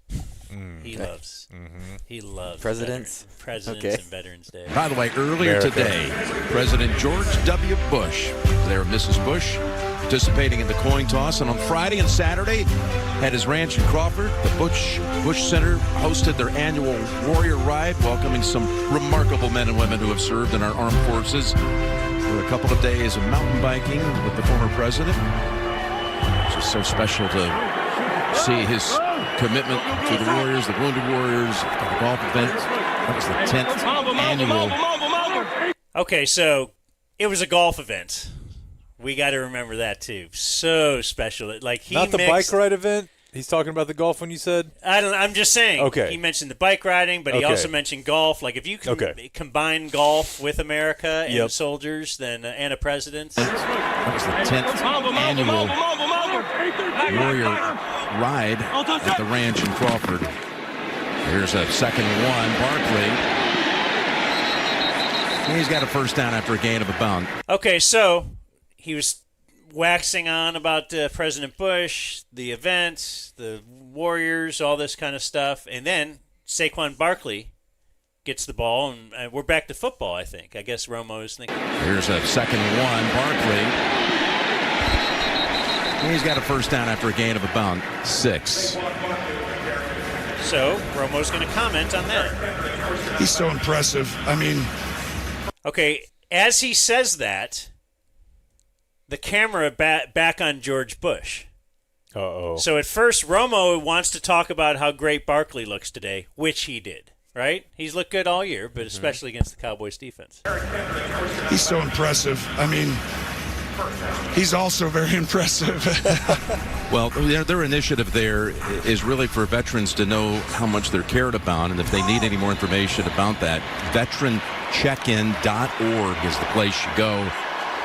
And he and Mrs. Bush looking great, enjoying this Cowboy action. They always make it for this game on the Salute to Service weekend and did the coin toss today without a hitch. Okay, so this is Romo has kind of been knocked down, little rolled up newspaper, hit him on the nose, like, you're trying to jump up on the table and grab that little Barkley piece and tell me about football. And I was in the middle of talking about wounded warriors. I have to give the website. Yeah, we didn't get the website, so he kind of knocked him back down, and he's feeling like he's got to get back on his master's side, his master Jim Nantz, right? Yeah. On the Salute to Service weekend and did the coin toss today without a hitch. He loves sports. He loves America. One of the great human beings you'll ever meet. That's his attempt, right? That's his attempt at getting back in the good graces. You want me, I'm the color commentator, you say one thing, then I add to it. He loves sports. He loves America. One of the great human beings who have ever, like, human beings. One of the great human beings. Oh, wait, let me get that. Did the coin toss today without a hitch. Well, I mean, who can do the whole... Yeah. He tossed a coin. Yeah. And it just went fine. Usually, those things take 3 or 4 tosses. I mean, you just seen chaos when it comes to coin tosses. Not with old Bushy. Remember when they tried Saddam? And he kept ridiculous. Just dropping it. On the Salute to Service weekend and did the coin toss today without a hitch. He loves sports. He loves America. One of the great human beings you'll ever meet. Gosh. One of the great human beings. About nothing going on upstairs. So there we are. We'll continue to follow the Cowboys throughout the season, won't we? Yeah. Maybe. Yeah, to some degree. I mean, if old Big Mike can get these guys... Really, it's about going 500 from here. Like, if he does that, that's kind of a great job. I will tell you this, that going forward, on games where we don't have the stream, I will not be watching the Cowboys live. I will watch it for work, which means I can bang through all the commercials. I can do it the next morning. I don't care about the outcome. Half the fun of watching it live is you don't know what happened, and, hey, what's going to happen? I don't care anymore to watch it live. I want to watch the rest of the NFL. The rest of the NFL is awesome. Well, if you would like to watch us watch it live. Well, that's what I'm saying. Yeah, we're going to do the stream next Monday night. On our streams, it'll be fun. Yeah, I didn't mention that before when I said I updated that too. We're doing them next Monday night. That'll be great. We've done a lot of weekends in a row. I don't like it. It's a lot. Boy, you had a lot of complaints today. I think it's time for a weekend. Occasionally. He's not impervious to complaining. 11 o'clock's too early. Let a weekend. I feel him. I'm right there with him. Well, I guess some of us could use like a month away. When does it run out? Is it ever? Listen, I knew if I was wondering I'm doing my events. Dan was going to slam it home. I'm doing my events to. I know. No, I was wondering that about. So I was wondering that about your life now in general. Yeah. Because with us last week, you went to the Julie charity event, which I really wanted to go to, but you said you're going to take that hit. You're going to do it. I did not describe it as, quote, taking a hit. But, no, I didn't want to go. Let's be honest. I didn't want to do it, and you were going to drive downtown, take your evening, and it was very nice of you to do that. Because they asked both of us at the same time. And they're like, hey, one of you guys want to help? And I was like, all of a sudden, I can't. I'm going through the canyon here. I can't. And Jake's like, I'll do it, like right away. And he's like, you guys did 30 days without me. Maybe this is worth one of those days. And it was worth more than that when that night I was sitting there at 9 o'clock thinking, I'm glad I didn't have to drive downtown and I'm all dressed up, ready to do something. So I was wondering how this must be like with your home life, too. Because I was thinking about how your wife went out to go to a comedy show Friday night. Mm-hmm. And it's like, hey, you left me at home with the kids and all the responsibility and the bills and everything for like a whole month and then blah, blah, blah. And I'm so whatever. How many of those nights does she get? Or is it kind of never ending? Yeah, my answer was going to be. Because yours is a real life. My expectation. Ours was like a month off work. Right. But it's not like the kids, and I have to explain it to my daughter, and I gotta. Which we did not do, but Well, eventually she'll. Yeah. But Yeah, I'm saying, like, is there ever a time? No. It's kind of like if one not. guy gets caught cheating or something, it's like forever. Are you? Yeah. Do they ever shake that? People Yeah. stay together after cheating, but does the spouse that caught you ever really totally shake it? I don't know, but I know this. If the deal is like, hey, I want you to take care of the kids on this night or that night or whatever, like I'm having the time of my life. Like it's way more fun now. Just everything is more fun to me now. So I know it's like gay, but I'm just saying, for like if she were to tell me tonight, hey, I gotta go, I'm doing this or whatever, like I'm not like, ugh, gonna handle this again. Like, Yeah. I'm fired up to do everything that I do now. So I don't even view it as like gotta pay off these debts for what a piece of shit I was. Yeah. I'm actually excited to be trustworthy enough that she's like, I can leave. To be honest. So no, it's not ain't no thing. It's fun. Is the liquor cabinet? Do you have a liquor cabinet? No, I never have. I We didn't did really growing keep up. liquor at home. That was never really my thing. Growing up, we had a liquor cabinet. I think a lot that of was people just do. a matter of course. Yeah, I think a lot of people still do. Some people still will build the little bar. Yeah. Mortgage Mark. Yeah. Mortgage. It's a very cool looking little Mhm. bar, but it's just not my scene. I bet Rob kind of has a bar. Oh, for sure. He's definitely got like a bunch of barely opened or touched bottles of brown. How about wine cellar? Wine cellar is a whole different level. Now, wine fridge, which we actually I think will have, because it was kind of I think we're gonna have one, but I'm just gonna What's a humidor? That's for cigars. Could you put weed in there? Would that be good for? Yes, I don't know. Like, what does it make Yeah. cigars last longer? Yeah. What are you So they don't crunching up real flour these days? No, or no, what are you- I'm not. But I'm just saying, would that be I guess something so. for the future? I'm trying to see Yeah. how the pot generation could become. Are they going to be Right. giving out joints at the grocery store and all that kind of stuff? Says you should not put your weed in a humidor. Oh, But now you know. I guess he asked Nora's best friend. I did. We should do the news, and it's going to be brought to you by Lone Star Beer and Lone Star Light. Not sure if you're familiar with Lone Star Light, Blake, but I certainly am. They are always here with us during our watching parties. We love ourselves some Lone Star Beer, the national beer of Texas, celebrating 140 years of brewing in Texas. Authentically Texan. You get us a theme there. They're all about Texas, and that's why their name is Lone Star Beer. In fact, they have awesome merch as well. The Dumb Zone 21 is set up on their website. Go to LoneStarBeer.com. Use that code DumbZone21. Get 21% off merchandise. Must be 21 or over to purchase. Even if you don't really drink. Like a friend of mine. I saw him just went to LoneStarBeer.com and bought himself a Lone Star T-shirt. Did you not, Jake? I did. Okay. Legit designs. It's a comfy T-shirt. So thank you, Lone Star Beer. Fits well. And especially Lone Star Light for the great partnership you have with us here on the Dumb Zone. Here's Jake with the Dumb Zone News. Well, today, Dan, of course, is Veterans Day. V-Day. V-Day.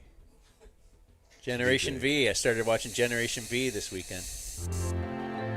God. The feel-good story Is of this the gonna day. end? Right here on the Dumb Zone News Desk. James Bainham, who is a senior who lives in a living community in Garland, he is one of only 66,000 remaining World War II veterans. He is 100 years old. We are honoring him today. He just turned 100 earlier this year. One of his fellow crewmen died recently at the age of 103, leaving James as the sole survivor of the crew. Car wreck? Yeah, I doubt it. Heroin? Transition surgery gone If you wrong. make it to 100, are you like, all right, I'll do heroin then? Yeah. Or do you think I don't know that'll that I take you? That would actually kill you. You might, yeah, but I'm Probably. saying 80. If you hit 80, you're going to go, all right, let's tie one off. Is that what they call it when they do your arm? Yeah, it's one way to do it. One thing that I didn't tell you guys about the Hab, maybe I did. We should have another one of those coming this week, Hab episodes. But part of the time fill was, look, a lot of it was helpful. Some of it was kind of time fill. Part of the time fill was sometimes, basically, it was like health class, where for this 55-minute block, we're just going to run a Nova video or like a PBS video, like your basketball coach would in like 9th grade or 8th grade health. I learned a lot about heroin and about oxy and fentanyl and crack. Is it bad? It's reports, early returns are not super positive. Okay. But it's... But also, you didn't have your phone and computer, so you're like taking in anything. Yeah, no, yes. I'm like, oh, that's interesting. An hour video, I I didn't want think in. about it. Like, that is... that how they make it is pretty interesting. Oh, they showed you how to make heroin? Yeah. That seems counterproductive. Well, I don't know. Yeah. Overall. Interesting documentaries on drugs. And I learned a lot about, hey, this one spikes your dopamine levels this much compared to alcohol or sex. Meth. Boy, that seems like a fun time. Really get spiked up on that? Yeah. Quite a bit. Is that the one where people lose their teeth and stuff? Yeah, it happens. Like I said, there was a gentleman there that the old guy that you referenced before, he had no teeth. And I don't think it was because he was old. This is a wild story out of Wylie. Uh-oh. Blake lives in Wylie. I don't know if this was popping on your Nextdoor or anything. By the way, I think Nextdoor has just been taken over by the Ring community app. Did you guys know this? Did you hear about this, Kev? I don't have a Ring doorbell. You can, comment on the Ring? Yeah. Like, I use DFW security, so I have a camera from them, but it doesn't have... I guess everybody who has a Ring has a message board. My stepdad was telling me about it. You're like, oh, Mexican out here. Look out. Because that's what Nextdoor turned into. Our buddy KJ used to troll it all the time when he'd just be walking his dog, and he'd see, suspicious black man in blue hat. I think he was trying to break into my car. It would be about him? Yeah, and he would just comment right when he got home, like, I'm walking my dog. I live 3 houses down from me. But a woman in Wylie, a mother. Do you know the story? Yeah. My wife has kept me abreast. Okay. So she's been missing. She was missing for 4 days, right? Yeah. She was located on Friday 1 mile from her home, taken to a local hospital, and then reunited with her family. She was found Friday at 5:15. How old is she? It just says mom. I mean, she looks to be my age, maybe a little older. Okay, so not like your mom. No. I don't think so. A mom can be a wide... Yeah, but they don't typically describe, if my mom went missing... They'd say a grandma. Yeah. Okay. Left home without the phone, left home without the car. What was the deal then? It doesn't really say. It just says she was found severely dehydrated but otherwise in good health, taken to a hospital for treatment, reunited with her family. Last seen at home last Sunday. What's your wife saying 10 about o'clock at night, and then reported missing the next morning. Bro, you want to talk about one of the most nervous phone calls as a husband you probably ever have to make? Because they're going to Assuming look in at this you. situation you didn't kill your wife. They're going to look at you right away. Yeah. He makes that call Monday morning at 6:30. He's like, hey, I know how this looks, but I saw my wife last night, and now she's gone. My wife has fallen into the Wylie Facebook group. That's why I'm doing the story. I want to know the spill the tea, Blake. And it's just like, it's the ultimate I'm not listening. I catch Wylie woman disappeared. And then during the stream, she texts me with 4 exclamation marks. They found the Wylie woman. As she had been come to be known. And she never texts me while she's at work or anything, but she made time to tell me that they found this Wylie woman who's on screen. Dan, interested? Sure. So the husband... I would love to have a wife that just disappeared.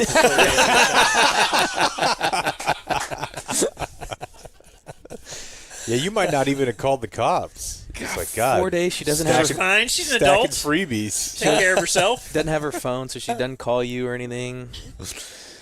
What were the Facebook I mean, is it just like we're gonna bring her home? Yeah, bring Melanie home. Keep a lookout. Just anyone know her? Whatever. What could have happened? What if she pops up on? Is MILF Hunter still cooking? That guy? Boy, I hope so. It's been You know- a long time since I heard that name. You know how crushed I was when I found out that wasn't real. Dude, me too. That first one I saw, damn, how does he make it so easy? Just walk into a- They went to like a Home Depot or something. Yeah. And they're out there in the plant Next area. thing you know- then they're in his apartment. Yeah. Having sex, like him and two ladies that he met. I'm Yeah. like, oh my God, this is great. It's not even very attractive guy. And it took me like a year and a half or 2 years, and then I saw one of those ladies in another video. It's And like I'm seeing your teacher at the supermarket when you're a Well, kid. that's how she got her start. That's what I was thinking, but apparently not. No. Trust me, Apparently he looked she- into it. Yeah, she was in more videos. This woman in particular was scheduled to have heart surgery soon. It doesn't say a date, and I don't know how that would play into this, but a mile from your home? Are you saying it's an Elizabeth Smart situation? I'm saying, are you saying that? Yeah, I'll say it. Oh. This is a... You might want to look around and say to yourself, hey, I've been here before. Yeah.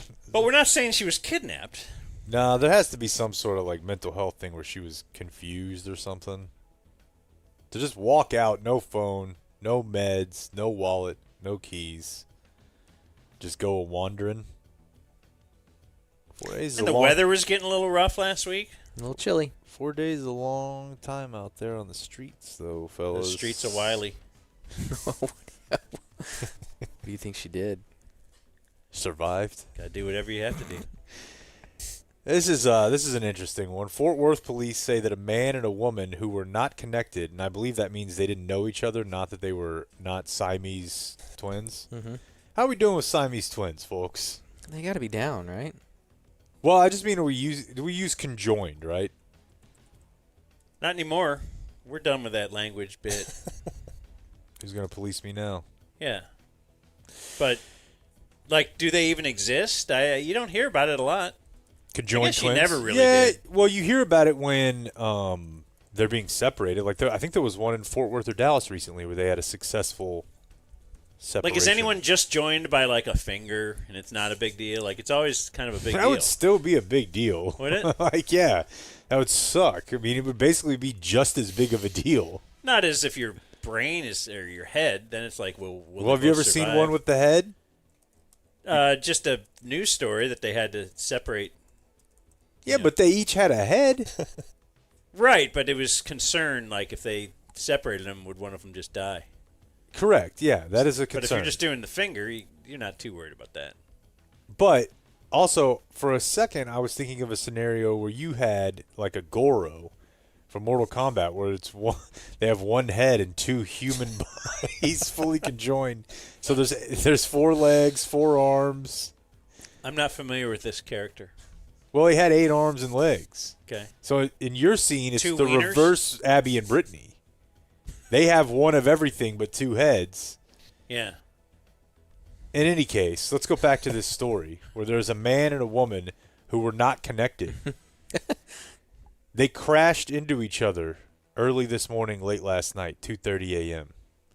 One had a jar of peanut butter and one was holding a chocolate bar. No, but they both were arrested for DWI. Ah. So we had a twofer. 26-year-old woman, 21-year-old man, both driving under the influence. Dude, I hope they end up getting married and they could tell their grandchildren about how they met. Yeah. That's like the or it's along the same lines of the Kirstie Alley story, right? When her parents died on the way to a Halloween party, except they were dressed as a KKK member and a black woman. And for some reason, she told that story to Barbara Walters. Now, there was also a Good Samaritan who was struck in this ordeal as well. That's no fun. unless he gets to be like the ring bearer. Are there bad Samaritans? It's a good question. Or does the word Samaritan imply good? I don't know what probably Samaritan. I think it's biblical. Oh, so it's redundant to say good. I think it probably is. Yeah. It's referring to where they're from. Yes. Samaria. Some area. I laughed. Yeah. City. That's where they meant to fill that in, the Yeah, Bible writer. right. They never did. All right. Oh, hey, by the way, Rob informed me of this the other day. I missed this in our election coverage, but former jailed Solano owner has won a spot in our state legislature in the 62nd district. Of course, we're speaking of Shelley Luther. 75% of the vote. Boy, man, nowadays, this is very King of Comedy. Old movie, good reference. Jim Nantz would love it. Is that De Niro? That's De Niro. Kind of gets famous for doing something terrible, but then ends up, after getting out of jail, getting, his own talk show or something. Is this like the meta thing of the Joker that De Niro's playing this? Yes. But the Joker's kind of... Yeah, De Niro was the mentally unstable guy who did something kind of crazy. Took the Carson of the day, kidnapped him, ended up going to jail. But then when he got out, he ended up getting on TV and stuff. And I think it was an early look at society and media and what we value. By I think it was Scorsese that did it. That he was, thinking in the 70s, boy, this is a weird thing, whereas now that is what society is. Now you get in trouble for something or whatever, or you're the guy at the parade route with the gun, him and his wife. Mm-hmm. You end up getting your own fame now and your own thing, or Haktua girl now gets her own, It all leads from just silly, whatever. Yeah. Not like you've trained to do something, now all of a sudden you're just doing it, and society values it. Can I try to do counterpoint that I'm not sure that I even and I'm not really believe in counterpoint. myself? I'm not even making a statement. I'm just saying that's it what is. the movie was. Or, but like as far Shelley as Luther now, all of a sudden, gets a stage, and it's like, well, I can run for office because people have heard of my name. Mm-hmm. I mean, I want to some extent. I wonder if that's because I've listened to a lot. I'm tired of it too. So tired of it, I shouldn't talk about it at all. But like Trump winning. And I'm listening to Brian Curtis interviewing people, and why did Trump win? And, I think it was this. And I think, well, she was only a candidate for 100 days. Or, we can blame Biden. We can blame her. We can blame something. And then I heard Ethan Strauss talking to somebody about why did Trump win? And they were discounting just the enormous magnetism and fame of Trump in the sense that he can walk into a stadium, and if you saw him walk in, even us who would not vote for Trump, we'd be like, yeah, like we'd be yelling, it'd be cool to see him. Yeah. Like it's a thing. He's really, really famous. And I used to think this growing up, guys would get voted as a judge, but they had like the same name as the guy who was the mayor or something. Like, and yes, he was his brother, or, like a name value. Like a Kennedy could just probably get elected somewhere because his name is like. You look at those things that you're voting for, and a lot of times it's like, well, I don't know anything about them. If you weren't going Democrat or Republican, you would vote on name possibly, or name value. And then Trump, just think he's incredibly famous. That's a big deal. So I don't know if that's. No, I know what you to mean. anything we were talking about here. So. Shelley Luther, though, I will say, she did get famous for making a political stand. You know what I mean? So, again, I'm not on Shelley Luther's side here, but my point is, as silly as it seems, because she got herself arrested because she wanted to keep her North Dallas salon open, and then Greg Abbott, who put the measures in place, bailed her out, and then he was able to turn that into a Very interesting. It is super, super there. weird. But she did engage in an act of civil disobedience, which fired people for a certain cause up, government overreach, and people have been getting elected over things much smaller from that same vein forever. That's a good point. It's really more of like when, like, Arnold became governor, and you're like, what? Right. I mean, heck, even Trump.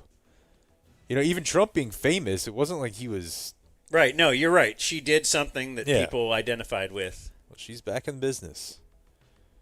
And I'm seeing here that, what is this? This is pronounced Bang Bros, has pitched a double feature with Shelley Luther and Beth Van Doon.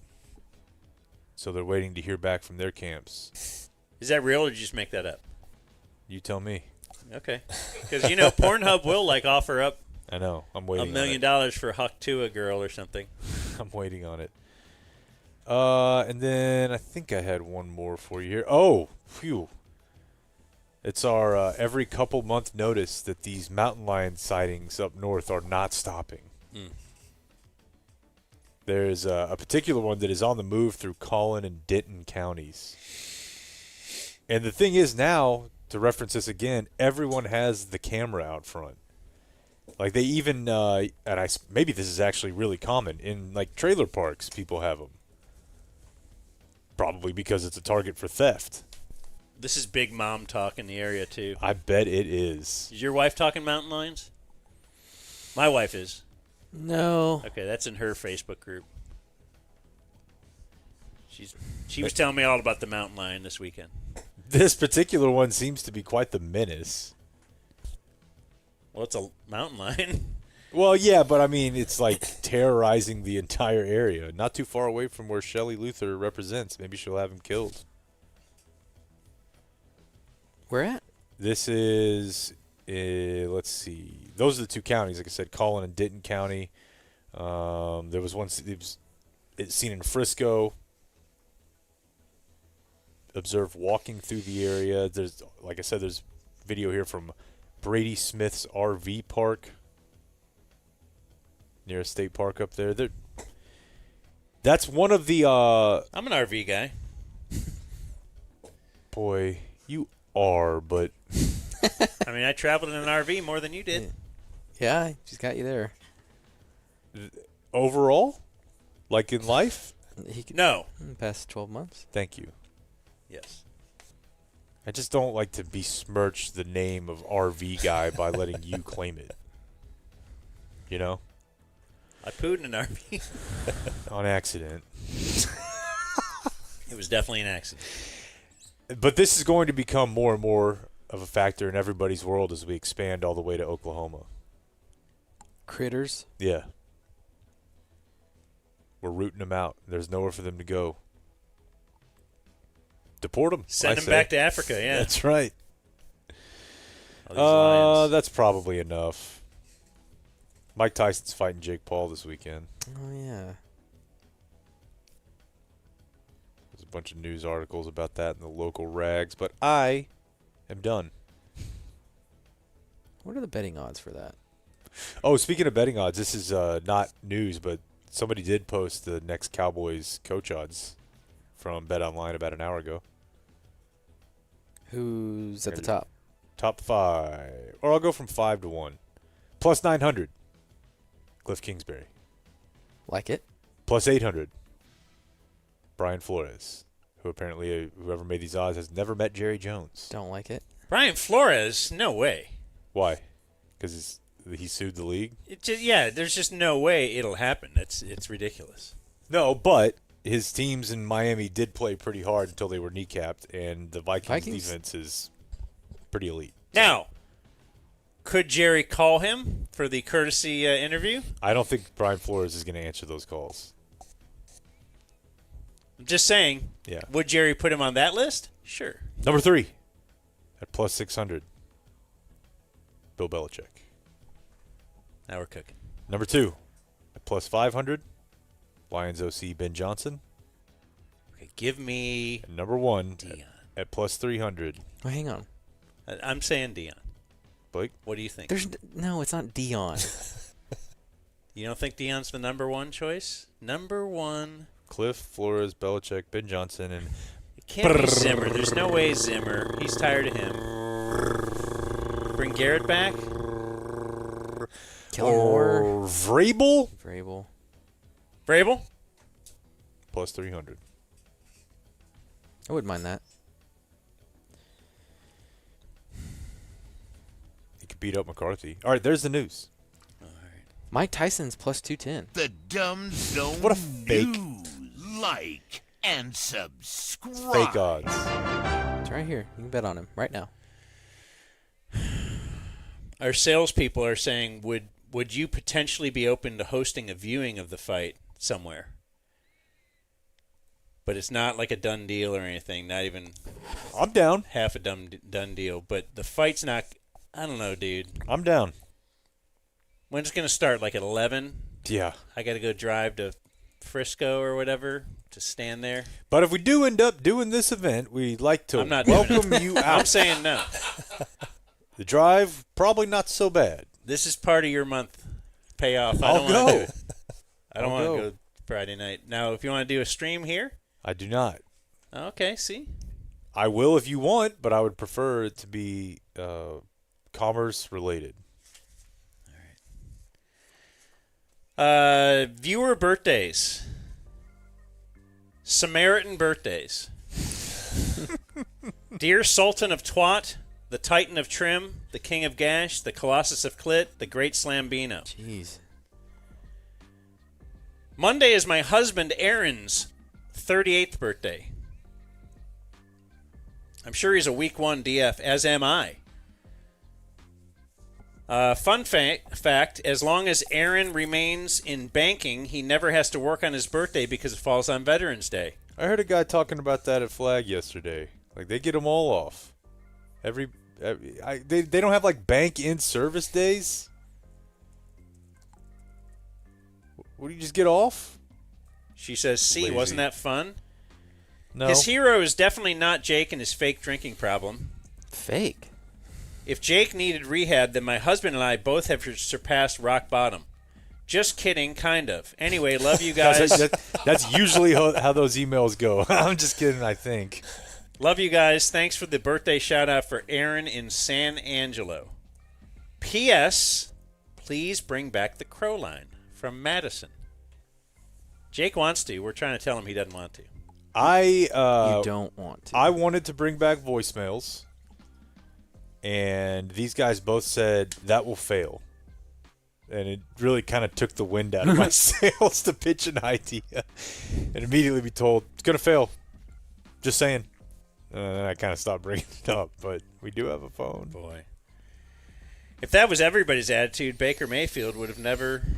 Be 4-6? climbed, walked over to Bob Stoops' office and said, hey, can I just walk out? Dear Tangy Twat Tamers. It is my wife's father-in-law, Chris McCoy's building supply Texarkana store birthday. The hell is this guy? 54. Just on acid emailing the show. Chris McCoy, I think. And that's who's going to be calling the voicemail line. Chris McCoy. His leaders are Chappie's subpar picks, Deshaun Watson's Riz, and Jake's month-long getaway from the family under the guise of rehab. If you need an expert in commercial copier order operations management, he's your guy. Happy Veterans Day, Playboys, from Max W. P.S. I have an anchor word. Okay. Rungs on a... Ladder? Rungs on a ladder. You don't say rungs of stairs, so why is it rungs of a ladder? What do you think? I can't think of another one. You want to add it? Dear Uncle Sock Soaker, please wish my brother-in-law Trevor Harden a happy Sean Bradley on the Mavericks' birthday. His leader is the third-rate Humphrey Bogart from Geico. Somebody must do something. And his birthday wish is less Sarah Heppola. From D1DF Ryan. I talked to Sarah Heppola this weekend. So did I. Oh, yeah? She's writing an article about Jake. Oh. She probably wanted that out there. Oh, she didn't want me to say that? I don't know. Well, she should have said off the record then. I know how this works. Got him. Yeah. Because she, I was telling her that maybe this was a bad idea. Because she was talking about this, and I was like, come on, man, you're brave. I was like, well, maybe.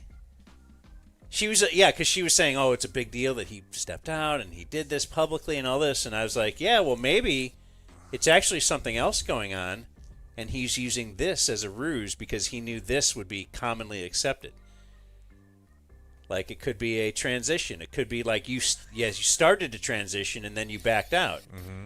And then I'm like, well, look, we just know he was away for a month. I wasn't with him. I don't know where he was. Yeah. When she told me, she's like, I'm going to talk to Dan. I'm like, I was what trying do to you F think with you're her a getting lot. from Dan. I was trying to get her digits. I didn't play the viewer mail nickname montage for the MBR or during the MBR last week, so can we end the episode with it? Today? Yeah. I thought you told me I had to end with some song. We can do both. I'll do it. Was it been a 4-hour show? Just 3. All right, well, put it in there. I'll throw it in there. Okay, I'll play it. Or why don't you just, work it into tomorrow or work it into viewer mail? This is awesome. I don't know. Salute. Brigadier General of the Deep Trench Escape Hatch. Please wish happy birthday to my Air Force Tech Sergeant father, Larry Mackey Sr. That's a sweet name. His leader is you after hearing him giggle at last Friday's podcast. Thank you to all veterans. From Ryan. I got one more I think came in during today's show, so I will give it to you. Oh, no, that was it. There you go. All right, now, let's do some Today in History, but before we do, let's just tell you that it's brought to you by someone. What are we doing, guys? Frankel and Frankel. Okay, Frankel and Frankel. 817 or 214 and then 333-3333. That is how you get in contact with the Frankels. They are personal injury attorneys. They've got tons of experience. When you call, you will talk to a partner. You will not talk to just the dog's not going to answer the phone. Janitor, you'll talk to one of the big boys. They have over 100 years of combined experience. They know how to get you what you deserve. When you get in a car accident, people are going to try to take advantage of you. Let's not make a bad situation worse by have you thinking, oh, I should have said that. I should have talked to that person. You're already in a car accident. Let's stop the bleeding, proverbially, by calling 817 or 214-333-3333 and letting the Frankels handle your case. Hey, Claire, you remember that one time the Frankels got me that huge car accident settlement? Oh, Cornelius Falcon, how could I forget? Yeah, that was super dope. Was that a fart? Please stop talking. Frankel and Frankel.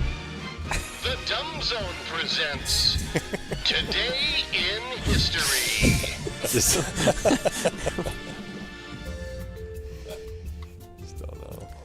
Monday, November 11th, Veterans Day.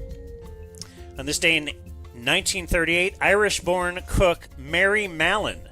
She gained notoriety as the disease-carrying Typhoid Mary. She was blamed for the deaths of 3 people. She died on North Brother Island in New York's East River at age 69 after... Car accident? After 23 years of mandatory quarantine. You talk about big 23 government. years? Yeah. Yeah, I remember looking at this last year. That's the best they could come up with, Typhoid Mary. Well, yeah, that feels like Trump could have workshopped that one for you. That typhoid twat. I didn't know if he was going to keep the T or the M. She had been quarantined before for 3 years, and then she got out and immediately started infecting people. And you're like, we thought it would should've. go away after 3 years? Yeah, I don't know. And the other thing, too, is like she was a bad person. Maybe she was just trying to get by. But she would lie. Like, so she'd get hired as a cook. Ooh. With different names. Typhoid Susan. No, that's not. You should change the other one.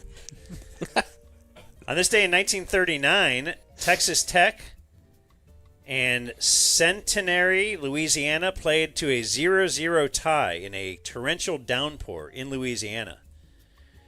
In this game, there was an NCAA record for punts. 77 punts in the game. How? 39 by Tech, 38 by their opponent. And they played to 0. Do you think that was a fun game to be at?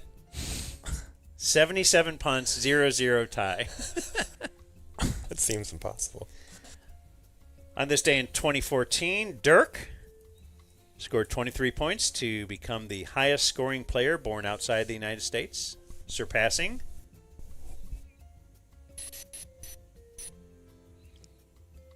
nobody? No guess? Who was the highest scoring foreign-born player before Dirk? Detlef? Hakeem Olajuwon. I'm sorry, I was distracted because I've now decided I want to visit that hospital where they had typhoid titties there. That would have been a good one. Typhoid Yes. titties. Yep. The hospital is like the creepiest looking thing I've ever seen in my life. North Brother Island, as you said. Riverside Hospital. Just a loony bin on an island in New York. Whew. Anyways, Hakeem. Birthdays today include former intern of mine, Mike Bassick, is 47. That was before he gave up the historic home run. He was an intern one summer. That's right. Wait, not summer. That's silly. Winter. Kelvin Joseph is 24. Wow. Boss man. He is not on a roster. Second round? Yeah.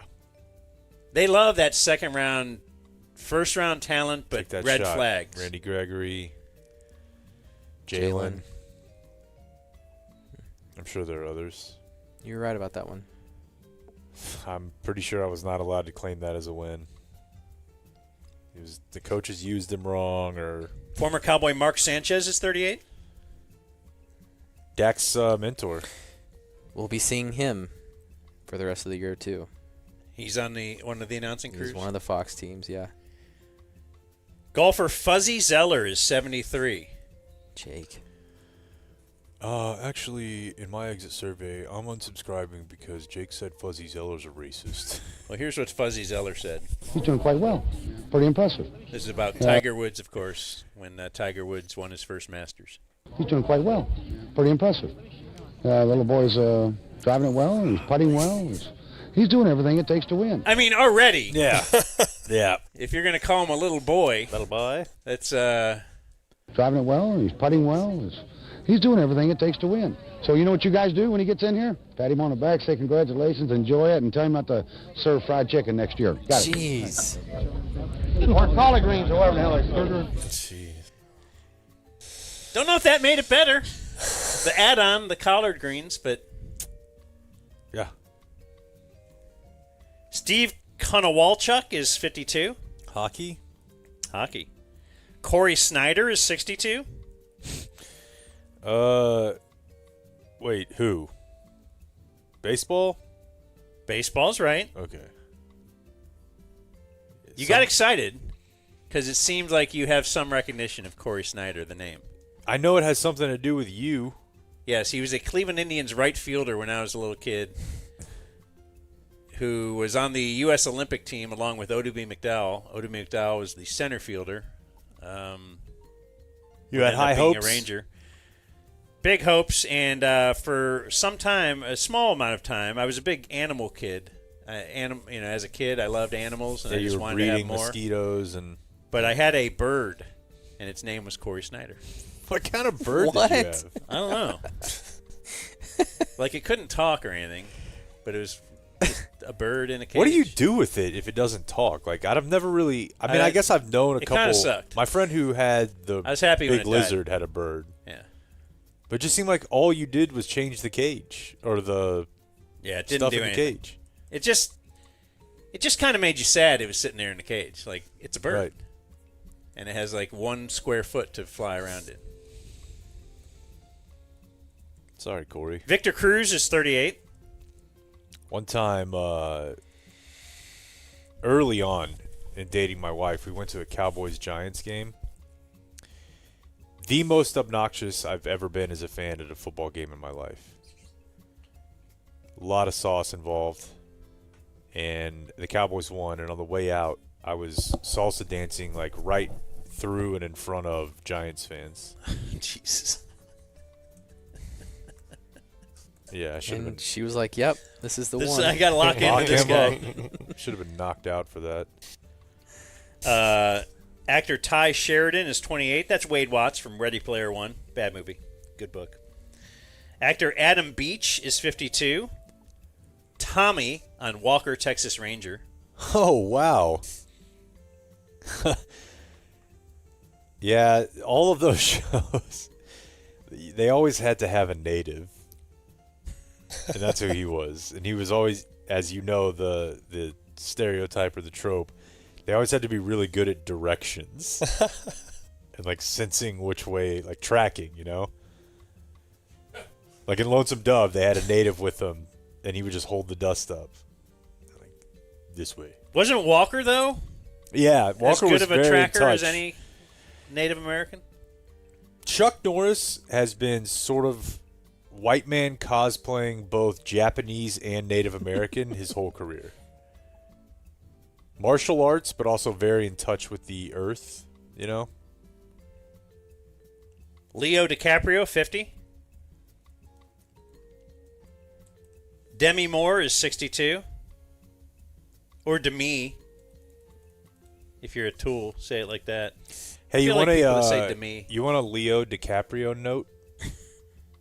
So Beth, drop Beth listens to us live. Now, what was the name of the game show that we referenced earlier, or Nance referenced, To Tell the Truth? Maybe. A guest on that show, Frank Abagnale. Uh-huh. Played by Leo DiCaprio. And Catch Me If You Catch Can. Me If You Can, yeah. Now you know. Callista Flockhart, 60. Kind of unfortunately made it cool to be skinny. She kind of...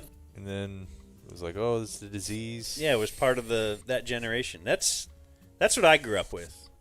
Anorexia. Yeah. And bulimia. We grew up with squats in our generation. Yeah, now kids are all fat. No, they just lift. Now we're like, oh, no, it's unhealthy to be anorexic, and now everybody's all fat. That's not going to work out for you. Let's go back to that anorexia. And my last one is Lavelle Crawford is 56. Wow. You know who he is? Huel. Yeah. See, he could use some anorexia. He's probably lost a lot of weight. Gotten all hot. On the Zimpy.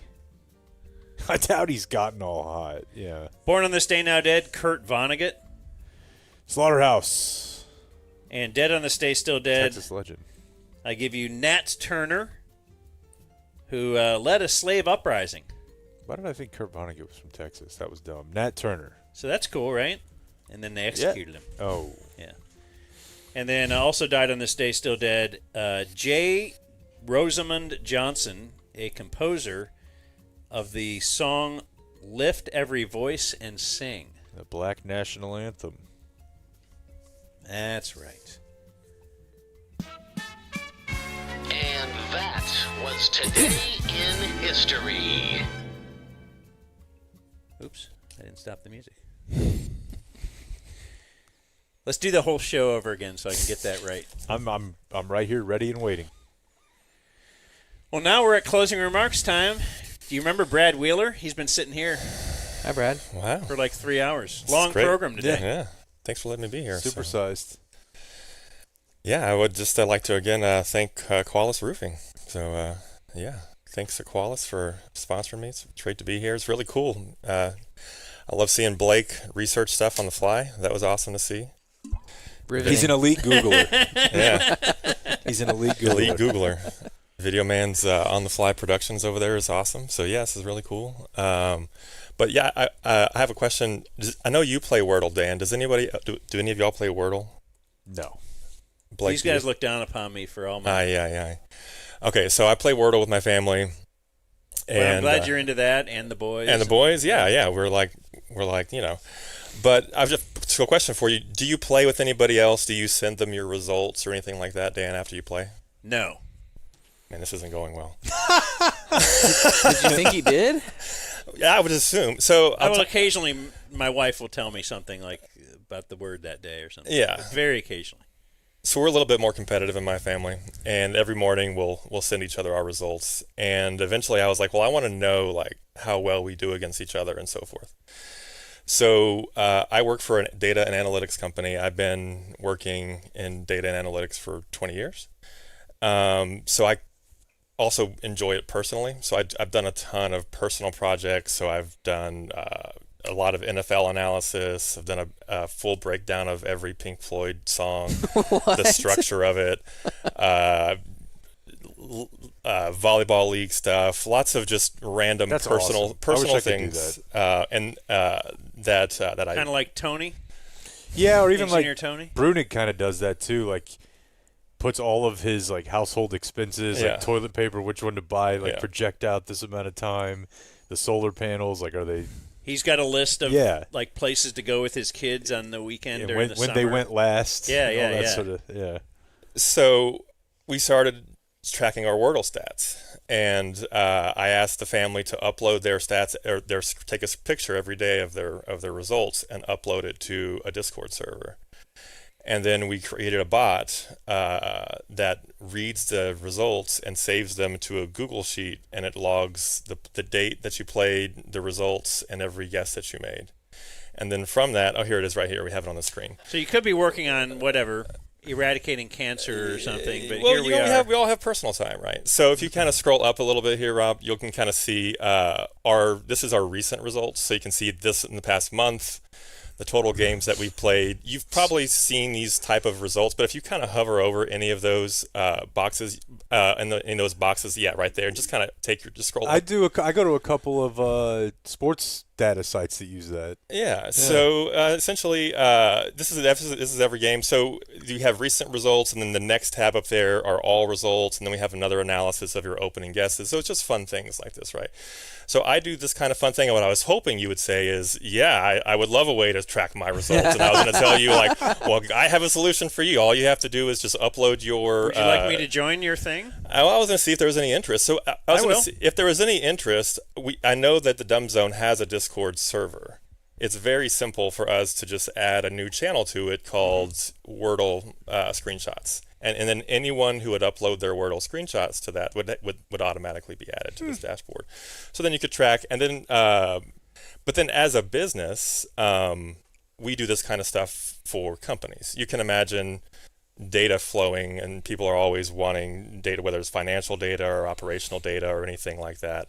This is what we do for my company. A lot of the customers that we work with are smaller, and they don't have a dedicated data team, so they're doing things like copying data from here and working with giant Excel files, and we just help streamline all of that, just like we did with the Wordle. And right, so you can upload this, and it all flows through and ends up looking in a nice, beautiful dashboard. Same thing with your financial data, your operational data, or anything like that. So we have done a promotion. If anyone goes to scenario.com/thedumbzone, and Blake was nice enough to say he would add that as a link, because I know it's hard to spell. We have a little promotion here. Anyone can come in here, and we even have, if you scroll down just a little bit, Rob, we have a vote. We can vote for more or less Sarah Heppel. Yeah, so we've got a way to vote Very here. Very simple, yeah. And then we have a promotion, so you can click to email, and you can either schedule a meeting directly with me or our sales team. And if anyone signs up as a customer, we will sponsor, just like I was sponsored to be here today. We'll That's sponsor awesome. someone that comes in here. I think there actually are a lot of small businesses. Like my parents' business could probably use this. Yeah. You know, they're not Scenario.com? Scenario.com/thedumbzone. It's SYNERIO. That's a cool idea. Yeah. SYN. Thank you. And he's already a friend of ours with offering to sit in. Yeah, we have a lot of DFs in our company, so we're big fans. So okay, I want to nice. see you guys do well. Was there was there like a list of things you wanted to be critical about? A lot of people will bring in some grievances or anything? No. Okay. Just to say this is awesome. I And we don't do know. have a couple of gifts. Okay. So first of all, we've been fans for a long time. So we're big fans of the Gay Not Gay. So this actually, I think it's coming back. Yeah. So I'm pretty this sure it's just about as of last is Tuesday. not marked in any way, but this is actually 2 years of Gay Not Gay from I think 2005 to 2007. Wow. So that's how big of fans we were. This is actually from a friend of mine. I can't take credit for it, but we would record them off of the radio, and we had it laying around. And it was like, you know what, we should give these to the guys. So sorry for not marking it. And then in light of that, I actually sent Blake a message. I said, I want to get the guys gifts. I want to get you guys gifts, but it's hard to come up with anything. So 2 questions. One, is a gift registry gay?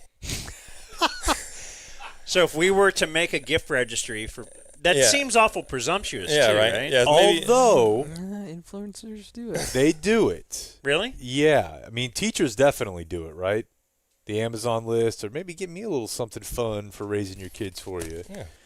But yeah, influencers definitely, like, even chicks that are just moderately attractive who have funny Twitters, their pinned tweet will be like, you want to buy me something? Really? And I think it works. We want to get you stuff, and it's hard because you guys have a lot of stuff. So my next question of is it gay is it, if a guy gives another guy a gift, is it gay to wrap it? Blake would say so, yes. Yeah. I think so, yes, too. So this is, and we have 4 of these, so we have one for you, Video Man, too. So this is nothing special, but since I didn't get any other ideas, I'm actually going to teach you how you can watch any sporting event you want live. You don't have to worry about anything. So with a Fire Stick, you just use the built-in web browser, and you go to streameast.app, and every game is live, and you can watch them all, no problems at all. You can also use it on your phone, and then you can cast it, but it's a hassle. But having a Fire Stick with a built-in web browser allows you to watch any game live. And I'll show you how to do it once the stream is over. And I got one for each of you. Wow. So, Wow. yeah, so that way you don't have to worry about games anymore. Well. How you going to watch games. So that's it for me, and I think Rob has something, or Romo has something for you, too.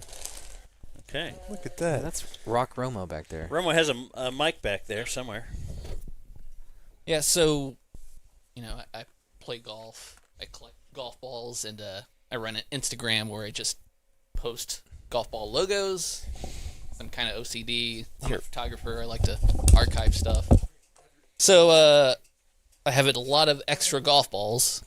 So I brought some for y'all that are like kind of themed personally for each one of you. I like it. So hold on one second. These are for Blake, all 3. And then Wow, thank you. All right. I'm going to open mine here.